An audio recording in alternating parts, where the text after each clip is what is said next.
Hitanao raha makitsika an'izao na toko fasivy dia mahita tantara anankiray sazalaza jambatra ny ekipiny reniny. Ny olona rehetra ny ady hevitra hoe iza ny diso na tonga anazy ho jamba. Samy nanana ny heviny na ny mpianany ary na ny fariseho sy ny mpanorandalàna ary na ny olona rehetra teo an-tanàna dia samy nanana ny heviny. Fa teny tokana nefa ny zavatra nytenenin' Jesosy dia zao hoe tsy izay teneninareo rehetra izay no izy, fa ny antony io dia zao hoe nisehoany voninahitran'Andriamanitra. Amen. Ny antony fotoan'ity dia nisehoany voninahitran'Andriamanitra amin'ny fiainanao. Ny antony fotoan'ity dia ny ahafahantsika mitombo amin'ny fanarahana an'Andriamanitra. Ahafahantsika mampanaiky ny amintsika tsiraray avy. Mihoatra noho ny omaly. Isan'andro ny nofinao te hanohatra foana. Isan'andro ny nofinao te hametraka ny heviny foana. Amin'ny fotoana tokony hivavahana dia miimpôzy izy hoe za te hatory. Amin'ny fotoana tokony hifantohana dia mampatsiaro izy hoe tsy tafiditra ny lamba. Tanao izay ilay miaraka amin'Andriamanitra. Isan'andro tsika mila manao dingana foana. Todika makany amin'Andriamanitra. Amen. Raha voniny ianao androany hanome mihoatra noho ny omaly ho an'i Jesosy dia andao hatsangatsika ny tanantsika dia hivavakantsika. Jesosy eo misaotra anao zahay satria ny andro anankiray izay mbola omenao anay Andriamanitra dia tsy avelanay akory hoe ny sainay no hanapaka an'izany, fa ianao Kristy no mpanapaka ny fiainanay. Satria ny fiainanay Jesosy dia efa natolotra tanteraka ho anao. Ianao ny lohany, ianao ny mpitarika, ianao ilay mpanolo-tsaina tsara indrindra fanay masina, ianao ilay mpampianatra, ianao ilay mpananatra, ianao ilay mpaneho hevitra tsara indrindra. Aleluia. Tario indray izay androany Andriamanitra. Tario izay Jesosy. Tario izay amin'ny alalan'ny fanahinao androany. Dia ampianaro izahay satria Andriamanitra tsara indrindra tsy midika fa hainay ny zavatra rehetra raha efa nanana expérience tamin'ny fiainana izahay. Jesosy na mampaniry ny volondohanay, na ny miaro ny fahasalamanay, na miaro ny rivotra miditra eo amin'ny oronay, tsy misy hainay zany Jesosy. Na nampiratra ny masony tamin'ny vao maraina, tsy misy avy aminay zany Jesosy. Na tonga ny tongotra mbola afaka mamindraka, na ny tanany afaka misandratra Jesosy, tsy misy aminay, tsy avy aminay zany, fa avy aminao irery Andriamanitra. Ka androany Jesosy tsy handeha amin'ny ambom-ponay izahay ka hieritreritra fa tena mahavita tena ary mety ny fiainanay, ary hieritreritra koa izay sanatrian' izany hoe ny asa nataonay no mahatonga ny tahaka an'izao na ny fahalalanay olona. Tsy Jesosy, tsinitsinina izahay Andriamanitra raha vao tsy eo ianao, raha vao tsy ianao no mitarika anay, raha vao tsy ianao no mialoha anay Andriamanitra. Lainga avokoa ary fitaka avokoa ny zavatra rehetra izay mety mahatonga ny mieritreritra hoe mety ny fiainanay tsy misy anao Andriamanitra. Jesosy, malazo izahay rehefa tsy misy ny fiainanao aminao Andriamanitra. Dia androany Jesosy manolotra ny fiainanay mihoatra indray izay androany. Aoka ianao ny mpanapaka ny fiainanay tsiraray avy Jesosy. Aoka ianao ny hitarika anay Andriamanitra. Aoka ianao ny hampiasa anay Andriamanitra. Aleluia. Amin'ity fotoan'ity Jesosy, aoka ho maraindraina. Aleluia. Feno fanatrehanao sady Andriamanitra. Aoka ny fitsokon'ny rivotra Andriamanitra izay manafosafo ny fonay dia mihoatra noho izany ny fikasihan'ny fanahinao masina anay tsiraray avy Andriamanitra, ka ampitodika anay makany aminao mihoatra foana. Todika makany aminao mihoatra isan'andro, mampanaiky ny fonay any aminao isan'andro, mametraka ny fitariana fiainanay aminao isan'andro Jesosy. Manolotra momba anay izay ho anao Andriamanitra. Amin'ny anaranao Jesosy, amin'ny anaranao mpanjaka sy tompon'ny tompo, ilay rainay amin'ny alalan'i Jesosy Kristy, nanaovanay izany vavaka izany. Ary mino izay Andriamanitra fa eto ianao hanokatra ny fonay, hitenao anay indray, hampianatra anay indray Andriamanitra, ahafahanay mandroso, ahafahanay maneho anao marina Andriamanitra. Ampy izay ny fotoana rehetra very, ny fandaniam-potoana maro samihafa izay nahatonga anay tsy nitodika taminao Andriamanitra.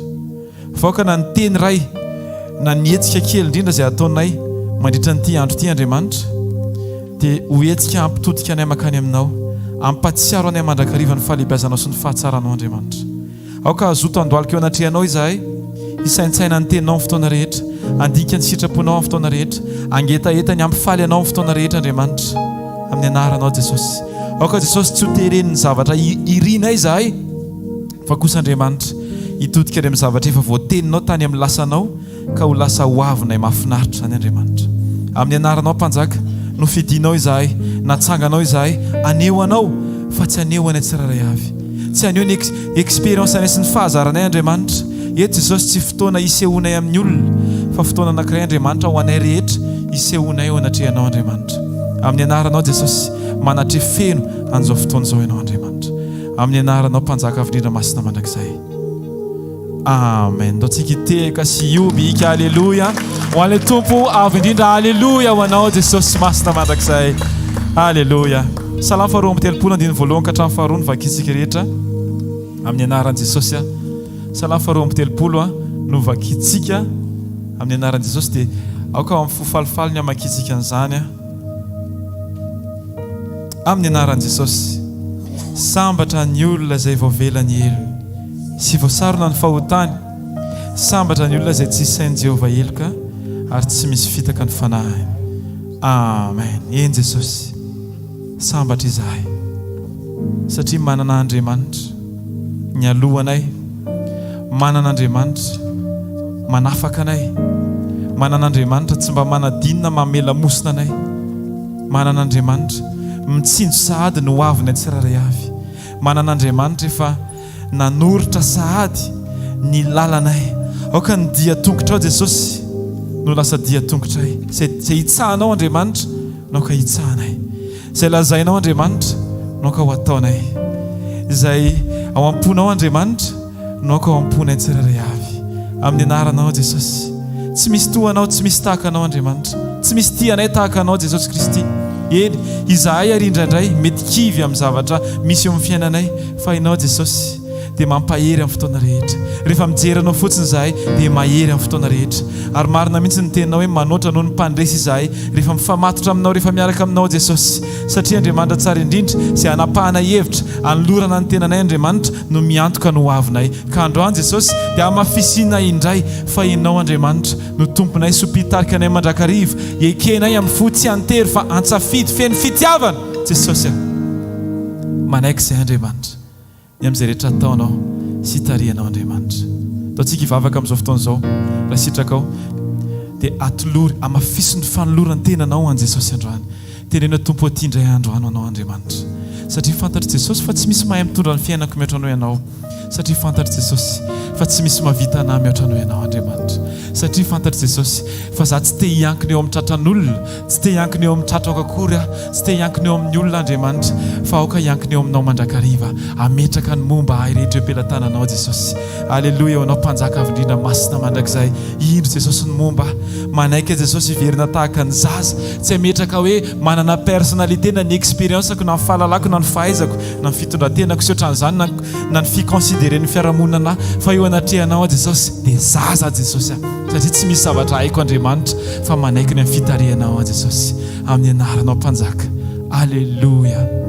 Amen. Ndaontsika iteka mafia ho an'ilay mpanjaka. Alleluia.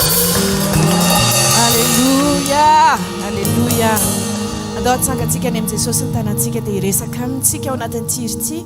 Afonao rehetra dia teneny hoe tsisy tahaka anao Jesosy eo. Tsy misy toanao Jesosy ka nahay nikasika ny foko tahaka anao. Ka na dia hitady azao mandrakizay dia tsy hahita mihitsy Jesosy eo. Toanao tahaka ny fitiavanao, tahaka ny fiadanana izay omenao, tahaka ny fitsarana izay omenao, ny fifaliana izay omenao, ny fitiavanao sy ny fomba itiavanao ahy Jesosy eo.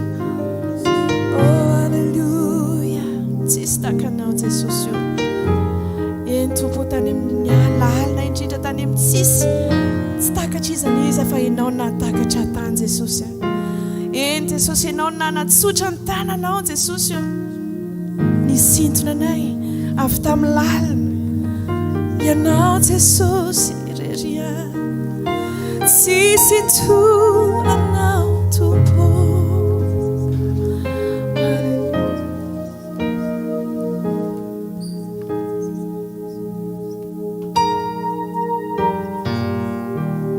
Tsisy toanao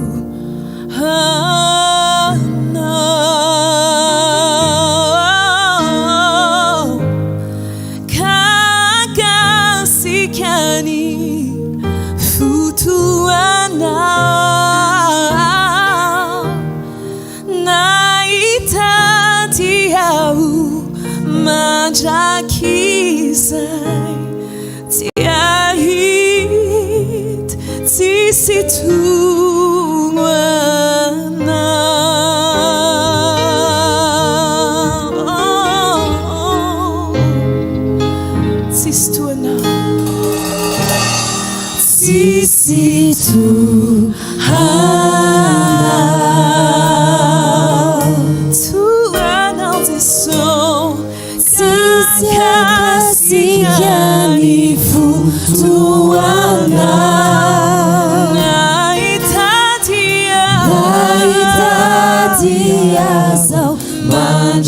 Kizai Siai Sisitu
che non mi baiko, che non mi tarchi, o che non aumenta nella cava na masno.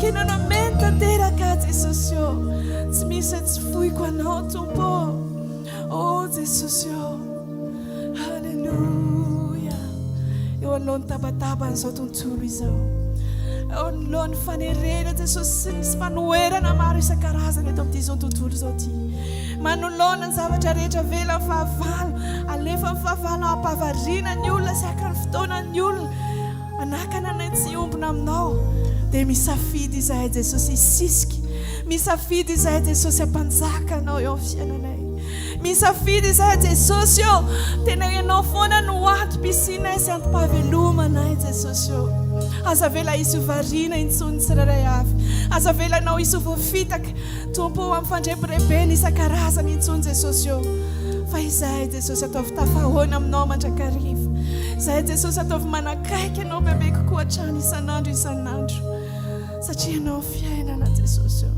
very izahay raha lavitra anao Jesosy ho avy tsy ho ela tokoa ianao izay ho fona Jesosy hitsena anao Halleluja isan'andro Jesosy isan'andro izay dia atsiary ny sarobidy ny famonjenao satria tsy tamin'ny volamenana vatisono ny fidiananao anay Jesosy tsy tamin'ny zavatra eto an-tany Jesosy everiny olona fa mamiratra indrindra no ny fidianana anay fa tamin'ilay rasoa sarobidinao tokoa Jesosy izay tsy mety ho loha ilay mahery indrindra ilay sarobidy indrindra tao an-danitra tao no ny fidiananao anay Jesosy ka inona Jesosy inona ny soa anananay mihoatra no ianao Jesosy inona ny soa azo ny ampoarina aminao Jesosy eo fiainanay Jesosy androany izay misafidy ianao Jesosy anary izay rehetra manavesatra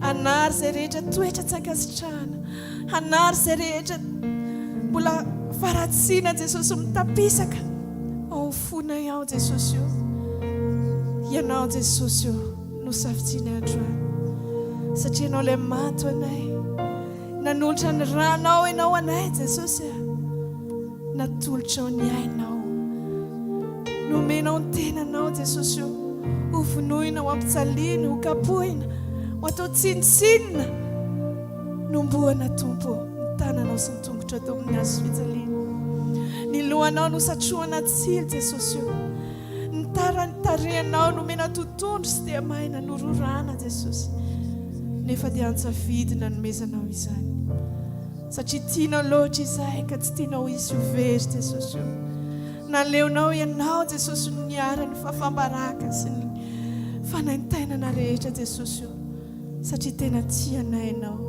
efa hitanao izahay 2 arivo taona ty aoriana lay hovonjenao lay hanompo anao tahaka izao Jesosy lay tena ho anao zato isan-jato tahaka izao Jesosy ka tsy nijery izay faratsiana tany aloha ianao Jesosy fa ianao lay fonao anay teo kavana indray ny teny hoe jereo Israely aza vonoana izy fa jereo izy rehefa tena tianao jereo izy rehefa tena anao zato isan-jato Jesosy tsy nisy navity izany teo amin'ny toeranay afa-tsy ianao reriany lehibe ny fitiavanao Jesosy lehibe ny indrafonao amin'ny olombelona Jesosy aminay tsirairay avy reto mankasitraka Jesosy Halleluja Halleluja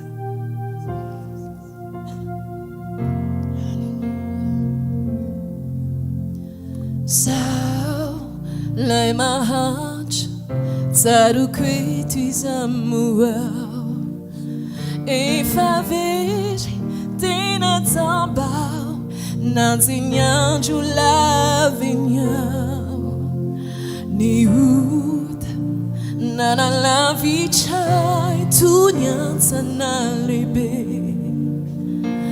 avy niampitao no hitanao tsy navelanao very namboatra lalagnianao teo amin'ny tsy azo ale nafoinao ny lampanao atonga fonenanao ka teo aminy azo voadio ny otako tsy andevo ny otintsonyao tonga fety fanantenana saotra Jesosy no nirana saotra Jesosy voadioa misaotra Jesosy voavotia avy anaty aizinao fenoinao fazava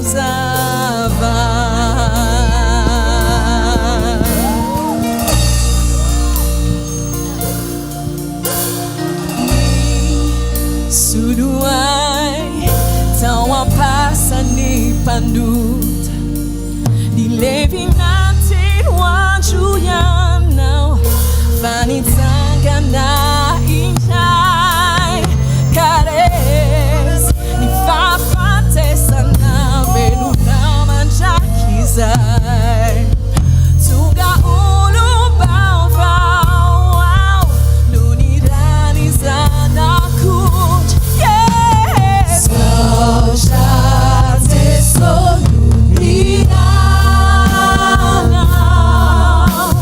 saotra Jesosy voadioa misaotra Jesosy voavotia avy anaty aizinao fenoinao fazava Halleluja tsisy tonirana mahery indrindra ilaranao Jesosy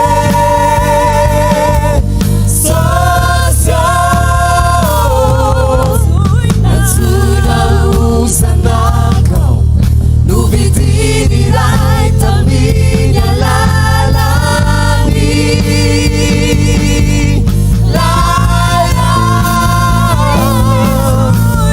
tsisy tonirana mahery indrindra ilaranao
Jesosy mpanjaka ny mpanjaka aokanaja azy tanteraka ny fotsika amin'izao fotoana izao Halleluja misaotra Jesosy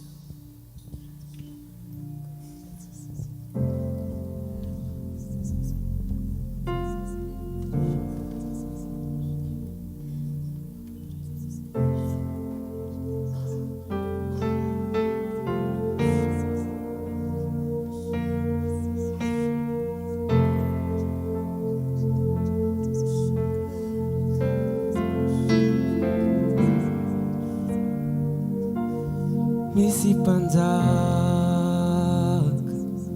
manatriketo sokafiny fo andray azy ny fiderany no anjakany ny fahasoavany no anenika antsika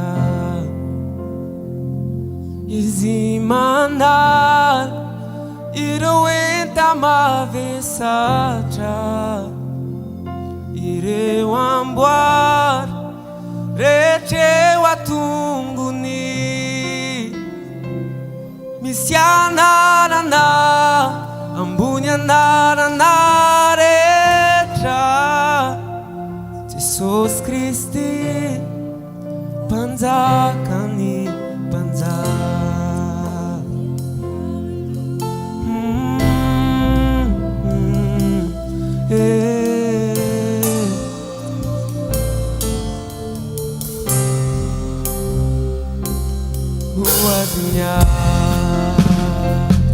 Si voninahitra mendrikilay nandresoantsy, nalevina mitsangana mike, ny fasana tsy natazonazy, mifidera eo azy mandrakizay, ilainandresy tompony fanalay, misy anarana ambony anarana rehetra, Jesosy Kristy mpanjakany mpanjaka.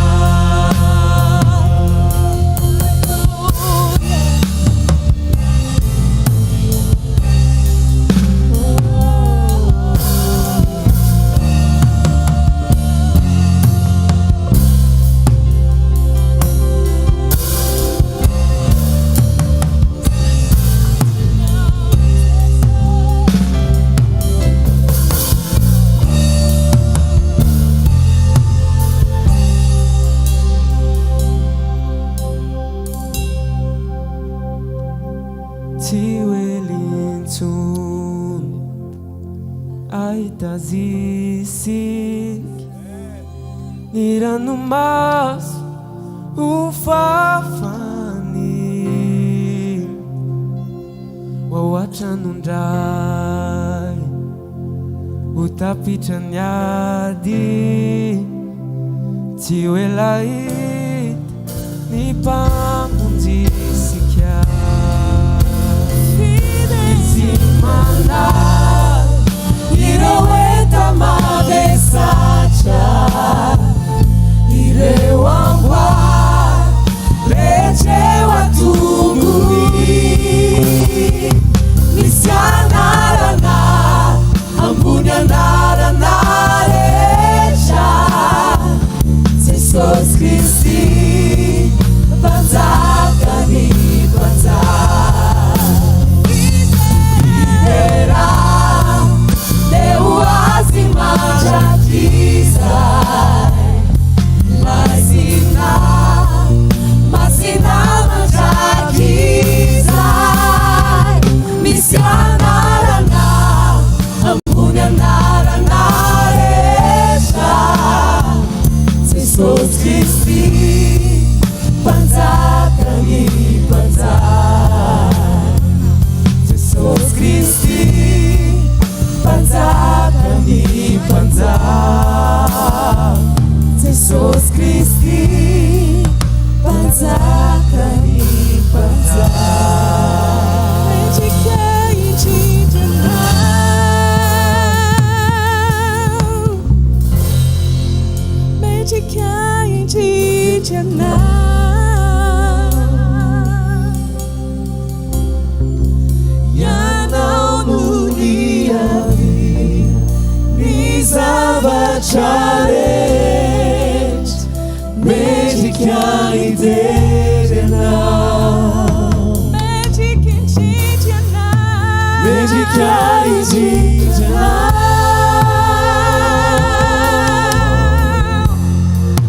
mendrika indrindry anao,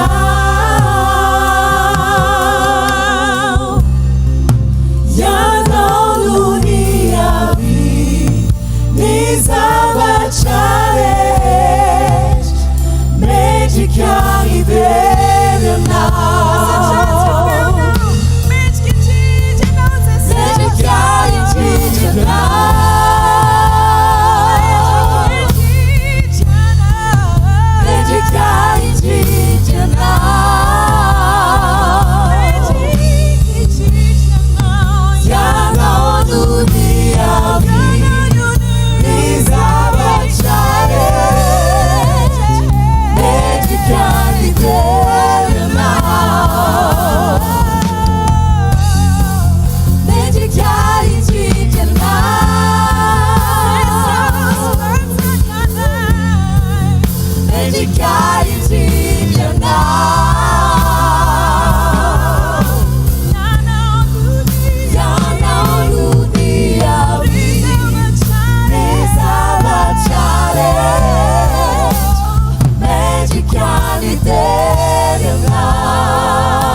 Jesosy.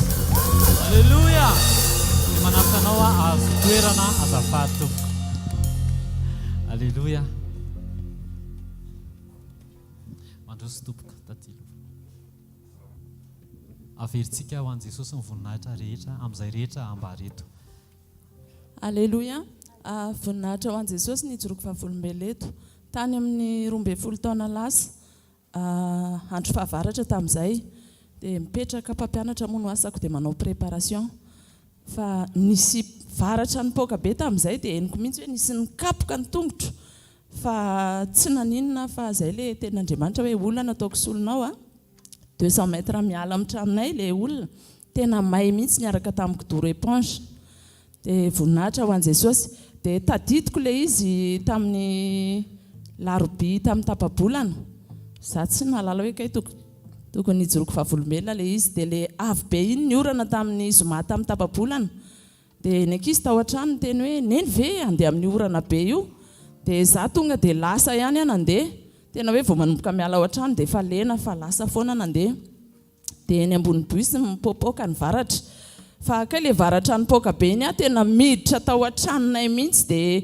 gracia ilay zanako kely 10 taona iny mijoro eo akaiky ny varavarana ohatran'izao le varatra miditra avany dia izy moa tsy malala fa zaza dia hoe way iny fa nizokony zany mipetraka eo ambony seza no taitra hoe nakaizy gracia teo izy mitapify eo amin'ilay rideau voninahitra ho an'i Jesosy fa tsisy naninona fa sainy saof tsara izy izay le hoe tsika rehefa eo amin'ilay toerana tian'Andriamanitra misy atsika dia voarina ny taranakitsika ary dia za moa nytantarandry zareo an'ilay izy dia somary memea hoe nitady anahy izy hoa fa tsy nahita satria za tsy tao fa lasa taty amin'ny fanompony teo amin'ny fanatrehan'Andriamanitra dia voninahitra ihany koa ho an'i Jesosy fa tena manova olona Jesosy za tamy mbola tsy an'i Jesosy tena farany olona solitaire fa rehefa an'i Jesosy dia niova izay toetra izay voninahitra ho anazy lasa tsy solitaire atsony fa lasa mpitory filazantsara dia voninahitra ho anazy.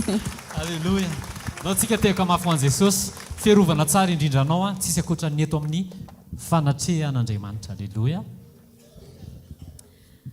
Voninahitra ho an'Andriamanitra rery ihany zany nijoroky fahavolombelona fa tamin'ny volana septembre iny zany tena salama sy hvkl io le valahako zany tena ohatra hoe mitsangana zao nanao droka hitsangana dia tena hoe tena salama be mihitsy zany fa efa elaela ihany zany tokony hijoro an'izy ity fa zao zany voatrany hoe manana fotoana moa ny zavatra rehetra na hipetraka na hiondrika dia tena marary fa nisy fotoana zany anniversairako tamin'izay dia ozy tamin'i Jesosy hoe Jesosy tsy maintsy sitranao io fa za efa misitraka nydikapoka taminao efa 2 taona lasa zay dia voninahitra ho an'i Jesosy fa tena sitrana soma tsara tsy naninona tsony. Alleluia. Alleluia. Aminy. Alleluia. Voninahitra ho an'Andriamanitra moa zany hoe joroky fahavolombeleto za moa mpianatra eny Akatso dia tamin'ny herintaona ohatran'izao voan'ny corona dia juste hoe ohatrany hoe avant an'ilay examen anay mihitsy no tratran'ny corona dia rehefa nandeha ilay examen dia ohatrany hoe nisy confinement kay dia tao anatin'iny confinement iny za zany faly be hoe mbola afaka mianatra dia nefa tao anatin'iny confinement iny voan'ny corona dia tena tsy tafatsangana teo ampandriana mihitsiny dia rehefa niverina nanao examen dia finalement moa ny double dia rehefa ny double zany dia ohatrany tena hoe Jesosy fa maninona no ny double satria efa ny double koa ny première année dia rehefa nandeha dia tamin'ny volana marsa moa tonga teto amin'ny hvkl dia nisy fampianaran'ny papy izay hoe Andriamanitra ozy izy tsy maiky amin'ny résultat fa le toe-ponao miatrika an'ilay résultat manahoana dia tao anatin'izay anao examen indray tamin'ny tsy tadidiko tamin'ny juin teo angambany dia rehefa nandeha dia valy le examen dia mbola nisy matière 3 nataoko rattrapage le matière nefa tena fondamental sady ohatrany hoe sarotra raha izy raha amin'ny filièrako dia rehefa rehefa tsy valide le izy dia tsy mivavaka tsony hoe Jesosy ataovy afaka fa ozy hoe Jesosy aoka izay sitraponao fa mety foana ny fitondranao le irany taty bobo iny tena ohatrany hoe disika loka ohatranay hoe mety ny fitondranao hoe anatin'izao zavatra hoe dia mbola hiteny foana ianao hoe mety ny fitondranao dia fa mbola niteny foana hoe mety ny fitondranao dia nisy matière anankiray izay droit administratif tena matière ray tena tsy haiko tamin'izaho vao nanomboka droit dia ozy hoe tena tsy haiko ty matière ty dia nefa rehefa hanao le rattrapage zany dia namako rehetrarehetra tsisy namerina an'ilay izy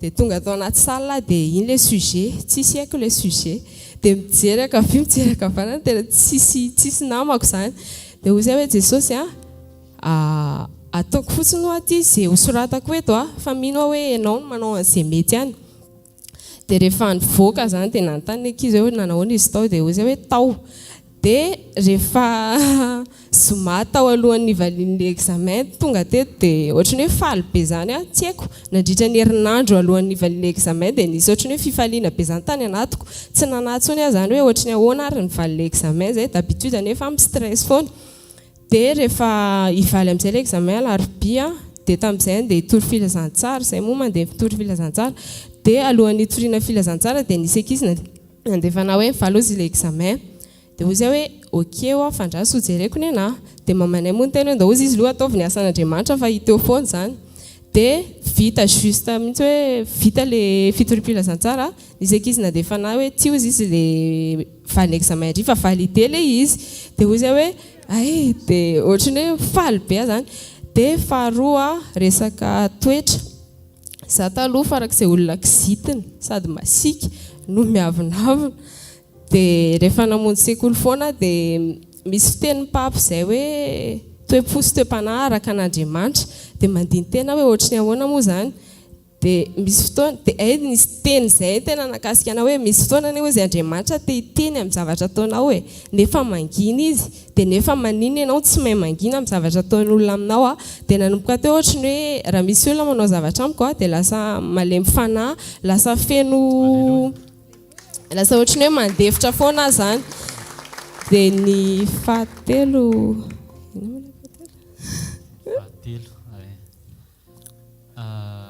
Andriamanitra Andriamanitra miahanao rehefa miany hafa ianao ay hoe tsika zany tsy mila tia tena izay indray fa ampianaran'ny pasteur John ohatra ny tadidiko nampianatra an'izay hoe mila miany hafa ianao misy fotoana zao ohatra za mantsy mpanao maquillage dia ohatra hoe rehefa avy manao maquillage ahako dia tena ohatrany hoe manambola fa ohatrany hoe tsisy mijanona ho anao le izy tsisy hoe afahana hoe manao zavatra hoe ho anao fa ohatrany hoe anampianao ny manodidina anao sy ny hafa dia tamin'izay nampianaran'i Jesosy hoe toi tu t'occupes des autres mais c'est moi qui s'occupe de toi dia tao anatin'ny tiako ataoko hoe une semaine tamin'izay fa gaga mihitsy mamanay fa mitondra zavatra ohatry hoe cadeau foana avany izay olona ohatrany hoe tsy apoziko fa ohatrany hoe manome cadeau anahy fotsiny zany dia gaga dia nisy fotoana indray resaka rendez-vous na maquillage indray tamin'izay tena nila vola dia andro efa à peu près à 22h eo dia ozy hoe andeha atory dia kanjo tsy natory fa mbola nijerijery ny connecte teo zany dia iny nisy message tonga avany hoe dispo ve ianao rapitso amin'ny 10 maraina dia ozy hoe eo dia okeo ozy izy dia aty ny toerana dia teo dia raikitra moa iny dia rehefa tafahoany zay sy le olona tsy fantatro fa mpanao maquillage hafa izy dia nila coéquipière zany dia rehefa tafahoany zay dia nazavainy ana hoe en fait zany ozy izy efa nahita olona fa le olona ozy izy tapaka ny jiro tany amin'ny zareo dia tsy niconnecte mihitsiny izy fa juste vao confirmer le rendez-vous le resakitsika isanao dia miverina ny connecte izy dia ozy hoe ohatr'izany mihitsy zany Jesosy rehefa mandama hoe chaque détail tena hoe tsisy midilatra zany fa tsika indraindray no mety mieritreritra hoe tary izy fa tsika no maika loatra fa amin'ny fotoana izy manome dia tadidiko le teny papa omaly hoe Andriamanitra tsy tary zany manome ny zavatra raha ohatra hoe androany ianao tokony hihinan-kanina tsy hoe rapitso izy vao ameanao an'ilay hanina hoanina androany fa tsika mila manaraka ny mila mahay manaraka ny vanim-potoana rehetrarehetra hitondrany fotsiny dia voninahitra ho an'Andriamanitra. Tsika teka mafy ho an'i Jesosy.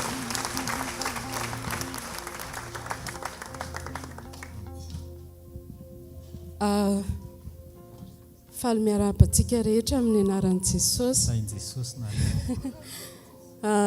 Ny joroko vavolombelona moa izany ho an'ny Noa. Voninahitra ho an'i Jesosy fa tamin'ny zoma i Noa tonga teto amin'ny fanatrehan'Andriamanitra dia tena hoe salama be. Dia izay vady moa ny resaka hoe aleo entiny eo amin'ny fanatrehan'Andriamanitra izy satria efa nisy température izy izany dia efa hoe salama. Dia tonga tany an-trano izay dia tonga izy dia mifanintona be. Ny ankizy nahita anazy izany tao an-trano fa izany mivoaka kely dia mifanintona be izy dia niakatra amin'ny masony. Dia tahina moa ny tonga dia namonjy anazy teo satria izaho mbola tsy teo. Hoe voaka hijery sakafony izany nivoahako kely dia hoe hiverina aingana. Dia tahina ny teo dia efa panika be izany tao an-trano satria masony efa niakatra izy efa tsy mahatsiaro tena. Dia tao anatin'ilay fotoana tsy mahatsiaro tena iny izany hoe ahoana ny atao teo izany vao nahatsiaro hoe aiza no ale satria tena efa izay ilay zavatra nisy. Izany hodikodina tsy hitako izay niraisiny. Dia teo moa dia hoe andao antsony papa izany. Tsy hainay tampoka teo ny numéro amin'ny pasteur nefa samy misy daholo ny numéro ny telefonina anay vady. Hoe aiza ilay numéro. Dia soa moa taty felana ihany koa teo dia nanampy anay teo. Dia niantso amin'ny mpanompon'Andriamanitra moa izany. Dia mivavaka amin'ny mpanompon'Andriamanitra dia efa nitomany tao an-trano satria efa tena tsy nihetsika izy. Fa ny fony dia manahoana ny fony dia midoboka ny fony. Dia mivavaka amin'ny mpanompon'Andriamanitra, mivavaka dia ohatra ny vangin'Andriamanitra tsy haiko fa ny sisihako fotsiny satria sady mikopaka ry zareo izany mikosokosoka rehetrarehetra. Dia ny sisihako tonga dia nisisika tao amin'ny sofonao dia napetraka satria mpanompon'Andriamanitra sady misy fotoana manontany anazy izany no mivavaka izy. Dia nataoko teo amin'ny sofony le telefona. Dia voninahitra ho an'i Jesosy fa tena manotriny izy fa vao nataoko teo amin'ny sofony le telefona moa mpanompon'Andriamanitra vavaka. Dia ho an'i Jesosy ny voninahitra fa tonga dia niratra amin'ny masony.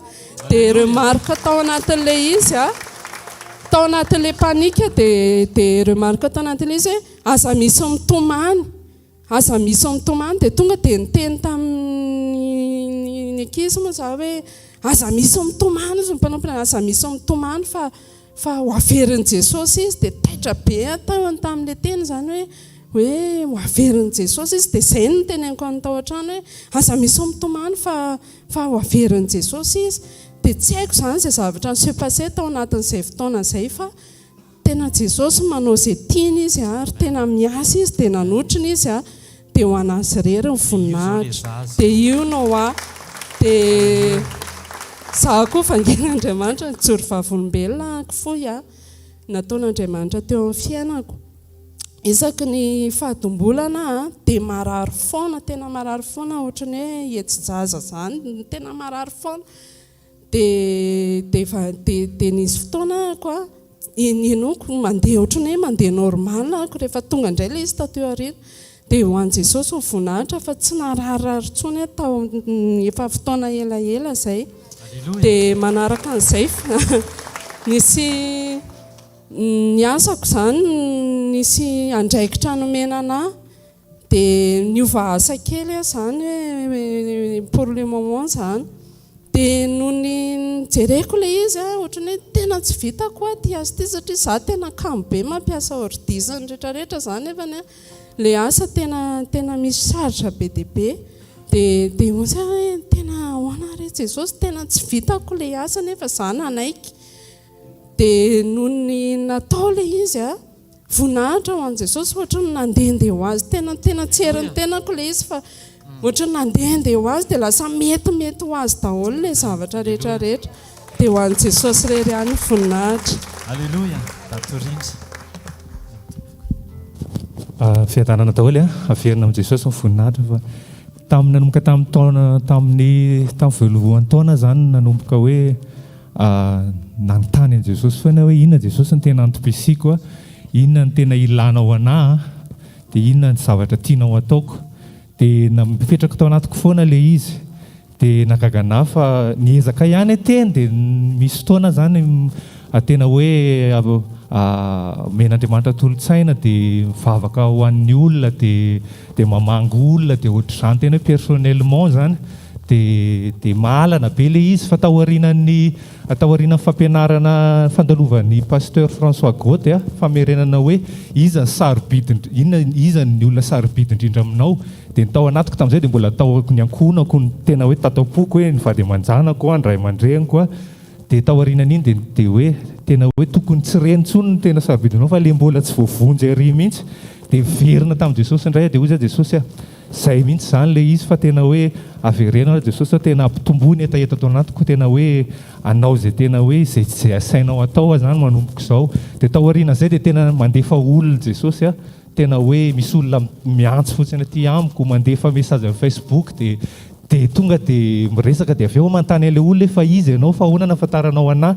Dia zaho izy nangataka tamin'i Jesosy mivavaka dia hoe mila fanampiana dia tsy haiko hoe inona ataoko dia hoe mba me olona mba iresahako mba hanampy anahy. Dia tonga dia aty amiko ilay olona namenefa Jesosy dia natomeko torohevitra izy nentina mbavaka dia nitarihako izy. Dia resy lahatra daholo ny olona dia tamin'ny herinandro telo izy sesisesy be mihitsy. Maly zao tokony programako andeha hiasa tamin'ny maraina fa ny anay koa moa izy fandaminana ampiasana dia tsy tena voatery tokony hoany. Dia hoy zaho hoe raha tsy hoany ampiasana ihany Jesosy dia inona zany no ataoko satria za tsy voatery hoany zany no avy nandratra mpianatra maraina. Dia tonga dia namangy any tompo andana mamanga ilay olona marary ohatr'izao. Dia lasa nandeha tany tsy ilay olona marary ny hitako tao fa zanany iray ny tao. Dia rehefa tao ilay zanany dia ilay zanany tena anatina dépression be. Dia tena gaga fa aika ilay zanany nandrany Jesosy anatany fa tsy dia ilay olona marary oatra. Tena nampahery anazy namerina anazy tena hoe tena resy lahatra be izy tena lasa natanjaka be lasa nazy hoery be izy tena hitanao hoe tena resy lahatra izy. Dia hatramin'ny olona any amin'ny faritra misy mifandray amiko dia nameko amin'ny pasteur Antoliara moa ilay olona fa efa avy namparesaka Jesosy any izy. Dia omaly indray anody avy miandra avy niteto nanao préparation teto mateknika sotra moa dia tsy maintsy nakampianatra avy dia lasa nandeha nody. Dia ny atao anatiko izaho Jesosy tena raha ny sitrapoko tena hoe hijanona trano farany dia nefa mifodiana koa zany isaky ny zomariva satria zay mifindra trano lasa lavitra. Dia enjana be ilay fodiana any dia hoy zay aloha zaho hody any aloha sady omaly koa tena natanjaka be mihitsy. Za raha tsy navita bafla tsony omaly fa tena hoe zay maivamaivana kely teo nataoko dia tena tao anatin'ilay fotoana journéako omaly iny zany tena hoe ny haiko tena kely. Dia izay ny teneko tamin'i Jesosy za hoe Jesosy raha tia matanjaka be nefa ndeha hitondra hafatra ho an'ny olona ndeha hitory tena amin'ny olona. Dia nefa tena napetraka Jesosy olona telo zany omaly tao anatin'ny journée iray. Efa ny andalana efa hody any an-trano efa tsy programako tsony hoe nieritreritra an'ilay izy fa hoe nisy zavatra dino ho an'ilay zanako nanamboatra sary cahier de vie. Dia voaka nanao canne cyber dia avy eo indray nisy ny antso indray mpivarotra eny akaikina eny ilay ny antso dia tsy haiko izay nahatonga anazy fa tonga dia ozy izy hoe avingy ianao izy zaho izy manana olana be. Dia kakabe fa maninona zaho andresahanao an'izany zaho olona tsy fantatrao zaho olona mpividy mofo gasy atao aminao fotsiny. Dia satria ny antony tamin'ilay tapre an'le niteny pasteur Gaute hoe andana ozy izy zay olona le fividiananao zavatra ozy izy dia raiso tanana izy dia teneny tahiny Jesosy dia nataoko ilay izy tamin'iny. Dia kakabe fa omaly naveriny Jesosy teo amin'ilay olona iny satria nataoko tamin'ilay olona io ilay izy tamin'izay. Dia naveriny Jesosy teo amina dia tonga dia ozy izy avianao ozy izy fa tena tsy hitako izay tao fa manana olana be fa lasa mivadiko ozy izy dia ohatrosotr'izao. Dia teo nampahery anazy dia hivavako anazy dia vonina avy eo anao andray Jesosy dia nampanolo tena anazy dia teo lany teo fotoanako tena hariva be vao afaka teo voninahitra ho an'i Jesosy fa izay rehetra anirahany Jesosy izay rehetra. Dia Jesosy koa efa manomboka mametraka foana vesatra atao anaty satria rehefa tena mitombo zany etaetanao hoe ho isaina ny hafa tena hoe anolotra ny aminao rehetrarehetra manaiky izay anirahany Jesosy ampiasany anao fotsiny dia mety ny zavatra rehetra rehefa momba anao izy. Alleluia. Zao tsika itehaka mafy ho an'i Jesosy. Voninahitra ho an'i Jesosy zavatra roa fampitoiny nataon'i Jesosy teo amin'ny fiainako momba ny fianarana.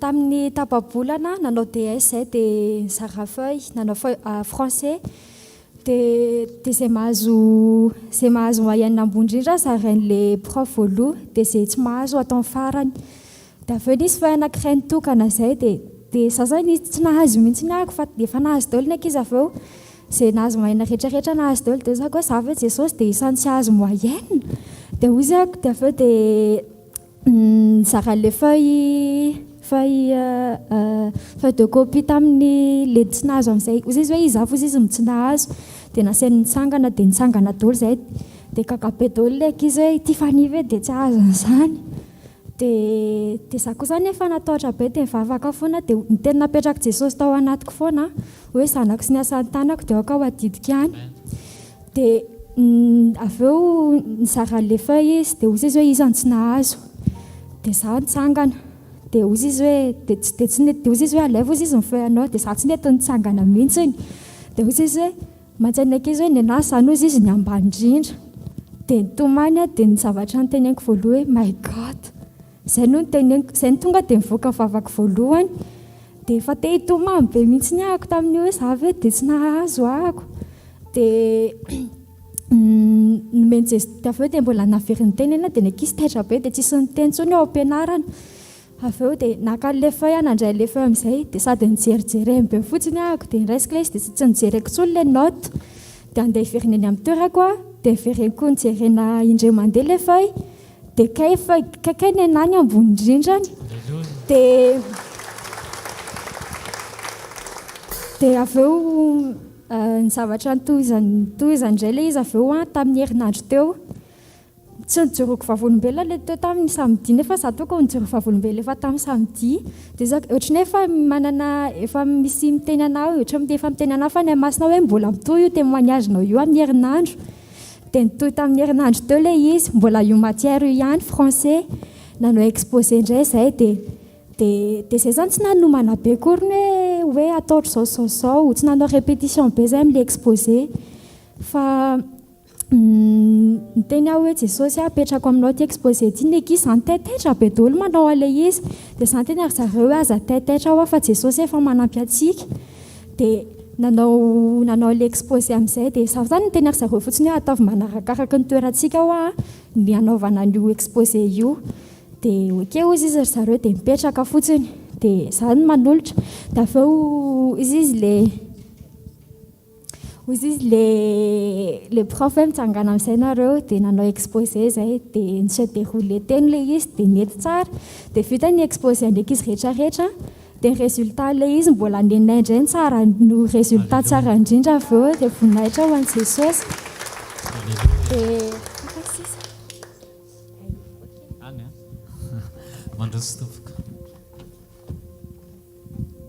voninahitra ho an'i Jesosy ny fanamijoro eto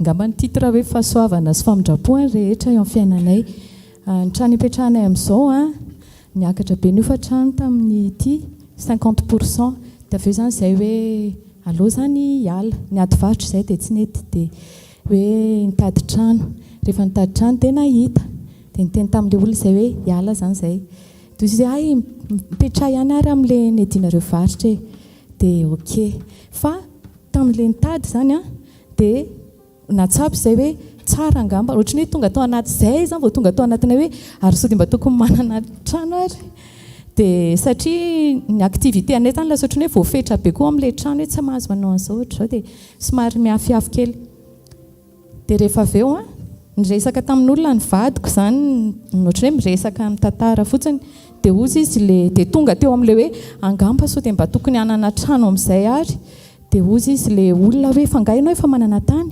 dia ozy izy hoe mijereva vary tany dia ray ny Jesosy nasainy nijery tany izay dia nahita rehefa nahita dia tena nampahita fitiby anay ilay tompon'ilay tany satria normalement raha ohatra hoe tsy tokony ilay vidiny mihitsy zany nameny anay fa tena hoe ambany be noho iny rany amin'ilay quartier zany dia tena hoe tsy izay mihitsy fa tena hoe nanomana ny tsara lavitra dia io tany io efa elany teo dia efa nisy olona ny vidiny sasany fa le teo dia niandro teo ohatrany hoe niandry anay dia tena hoe dia ray n'Andriamanitra rehefa niverina tany amin'ilay olona dia dia hoe na ay dia hitanareo rehefa le hoe dia atao firy zany le izy dia za zany manao hoe andao atao kelikely fa sao dia manararoatra be an'le olona le be kontikôty dia mivadiko zany hoe ka zao le ilayntsika zao le tiana atao dia zao ny ilayntsika dia io zany tenenina dia nitenenina le olona dia tena tsy nisy hoe tao lafo be na anina satria le tsy hoe centaine de million fa dia tsy niteny mihitsy le olona fa hoe ay ok ary dia avy eo izy mbola niteny hoe dia ataovy ary le devis an-tranonareo dia tena hoe dia rainy Jesosy fa Andriamanitra mikasika ny fony fa mba zavatra hoe partagena kely aminareo fotsiny efa tamin'ny sekolintsika mbola tany amin'ny CFM dia niteny efa nampianarin'Andriamanitra anay foana mandraka androany dia le teny hoe zay rehetra ataonareo ataovy amin'ny fo tahaka no an'ny tompo fa tsy ho an'ny olona dia hatramin'izay zany zay rehetra ataonay tena hoe tsy na zay manao na zay tsy manao fotsiny rehefa tena misy conviction anaty atao dia ho an'i Jesosy tsy mijery olona tsy mijery hoe ho an'iza dia rehefa hitanareo rehefa le misy miteny ety pasteur sandratra nana le vaovao reny hoe misy croisade misy zao misy centre misy anna dia ohatrany hoe amponao zany hoe mba te anao hoe anao hoe inariny ataonao dia tena misy hoe ataovy ty dia tena hoe tsisy hoe teritery zany fa tena hoe fandresendahatra ao anatinao mihitsy hoe ho an'Andriamanitra le zavatra ataonao dia tena hoe ho an'i Jesosy ny voninahitra tompoko. Alleluia, alleluia, andao tsika tiaka mafy ho an'i Jesosy. Alleluia, voninahitra ho an'i Jesosy ny ijoroko vavolombelona eto milohany tena hidirako amin'izy dia tika tehitehiny fotsiny hoe rehefa manomboka mitsiry ao anatsika ny etaeta tena te hiombona amin'i Jesosy dia Jesosy tena manokatra lalana amin'ny fomba tsy takatra ny saina.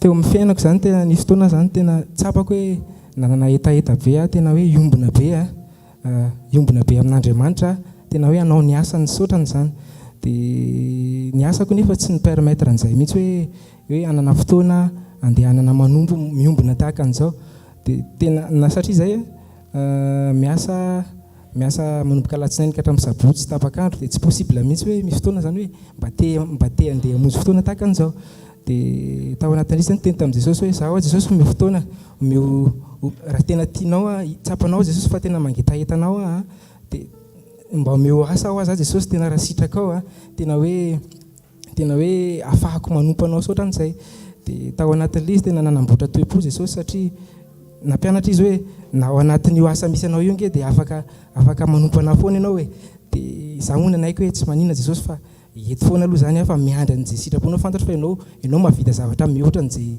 mety hoe iriky saotran'izay dia tao anatin'izay dia nandray teny tamin'ny fotoana anankiray hoe ianao mila misisika ianao rehefa tena te hanana fiombonana marina amin'Andriamanitra dia tao anatin'izay misy fotoana zany raha ny tokony izy za mantsy ohatrany hoe responsable mamoaka entana ao anatina chantier anankiray dia manara-maso an'ilay entana mba tsy sanatria akory hoe angalara ny mpiasa saotran'izay dia sarotra be mihitsy izy hoe avoakako l'entana dia andehany amin'izay alehako any fa tena hoe tena tamin'izay tena misy hoe zomariva sabotsy maraina le misy an'ilay fotoana eto dia tamin'izay tena hoe nandeha tampinoana be tena fona amin'i Jesosy raha ohatra ka hoe tena hoe nandeha tsy tamin'ny fahendrena tamin'ilay izy fa misy fotoana zany tena avoakako le entana dia hoe io Jesosy fa andeha za andeha hiombona aminao dia nandeha fotsiny tamin'izay dia lasa foana zany chaque fois zoma sabotsy dia nataoko an'izay foana izy dia tena enjana tao anatin'ilay izy hoe sanatria hoe mandalo tampoka ny lehibe dia tonga eo amin'ny contrôle ahoana fa tsy etanao sotra zany na hoe antso amin'ny telefona dia sanatria zany hoe sanatria alaim-panahy andainga hoe za hoe tsy satria za tsy ao amin'ilay toerana dia tena nandeha foana tena tampinoana be foana manofo moa dia misy foana le fitaintainana ao anatin'ilay izy fa tena hoe nandeha tena hoe ho an'i Jesosy ilay izy tena io telefony io tena tsisy miantso za mihitsy tsy indray mandeha fa tena hoe chaque fois za tena mandeha manao sacrifice mandeha manompo tsisy miantso io telefony io ny entana ny ampiasana tena hoe tsisy atahorana satria tena hoe Jesosy no miahy an'ilay izy dia tena hoe voninahitra ao an'Andriamanitra rery any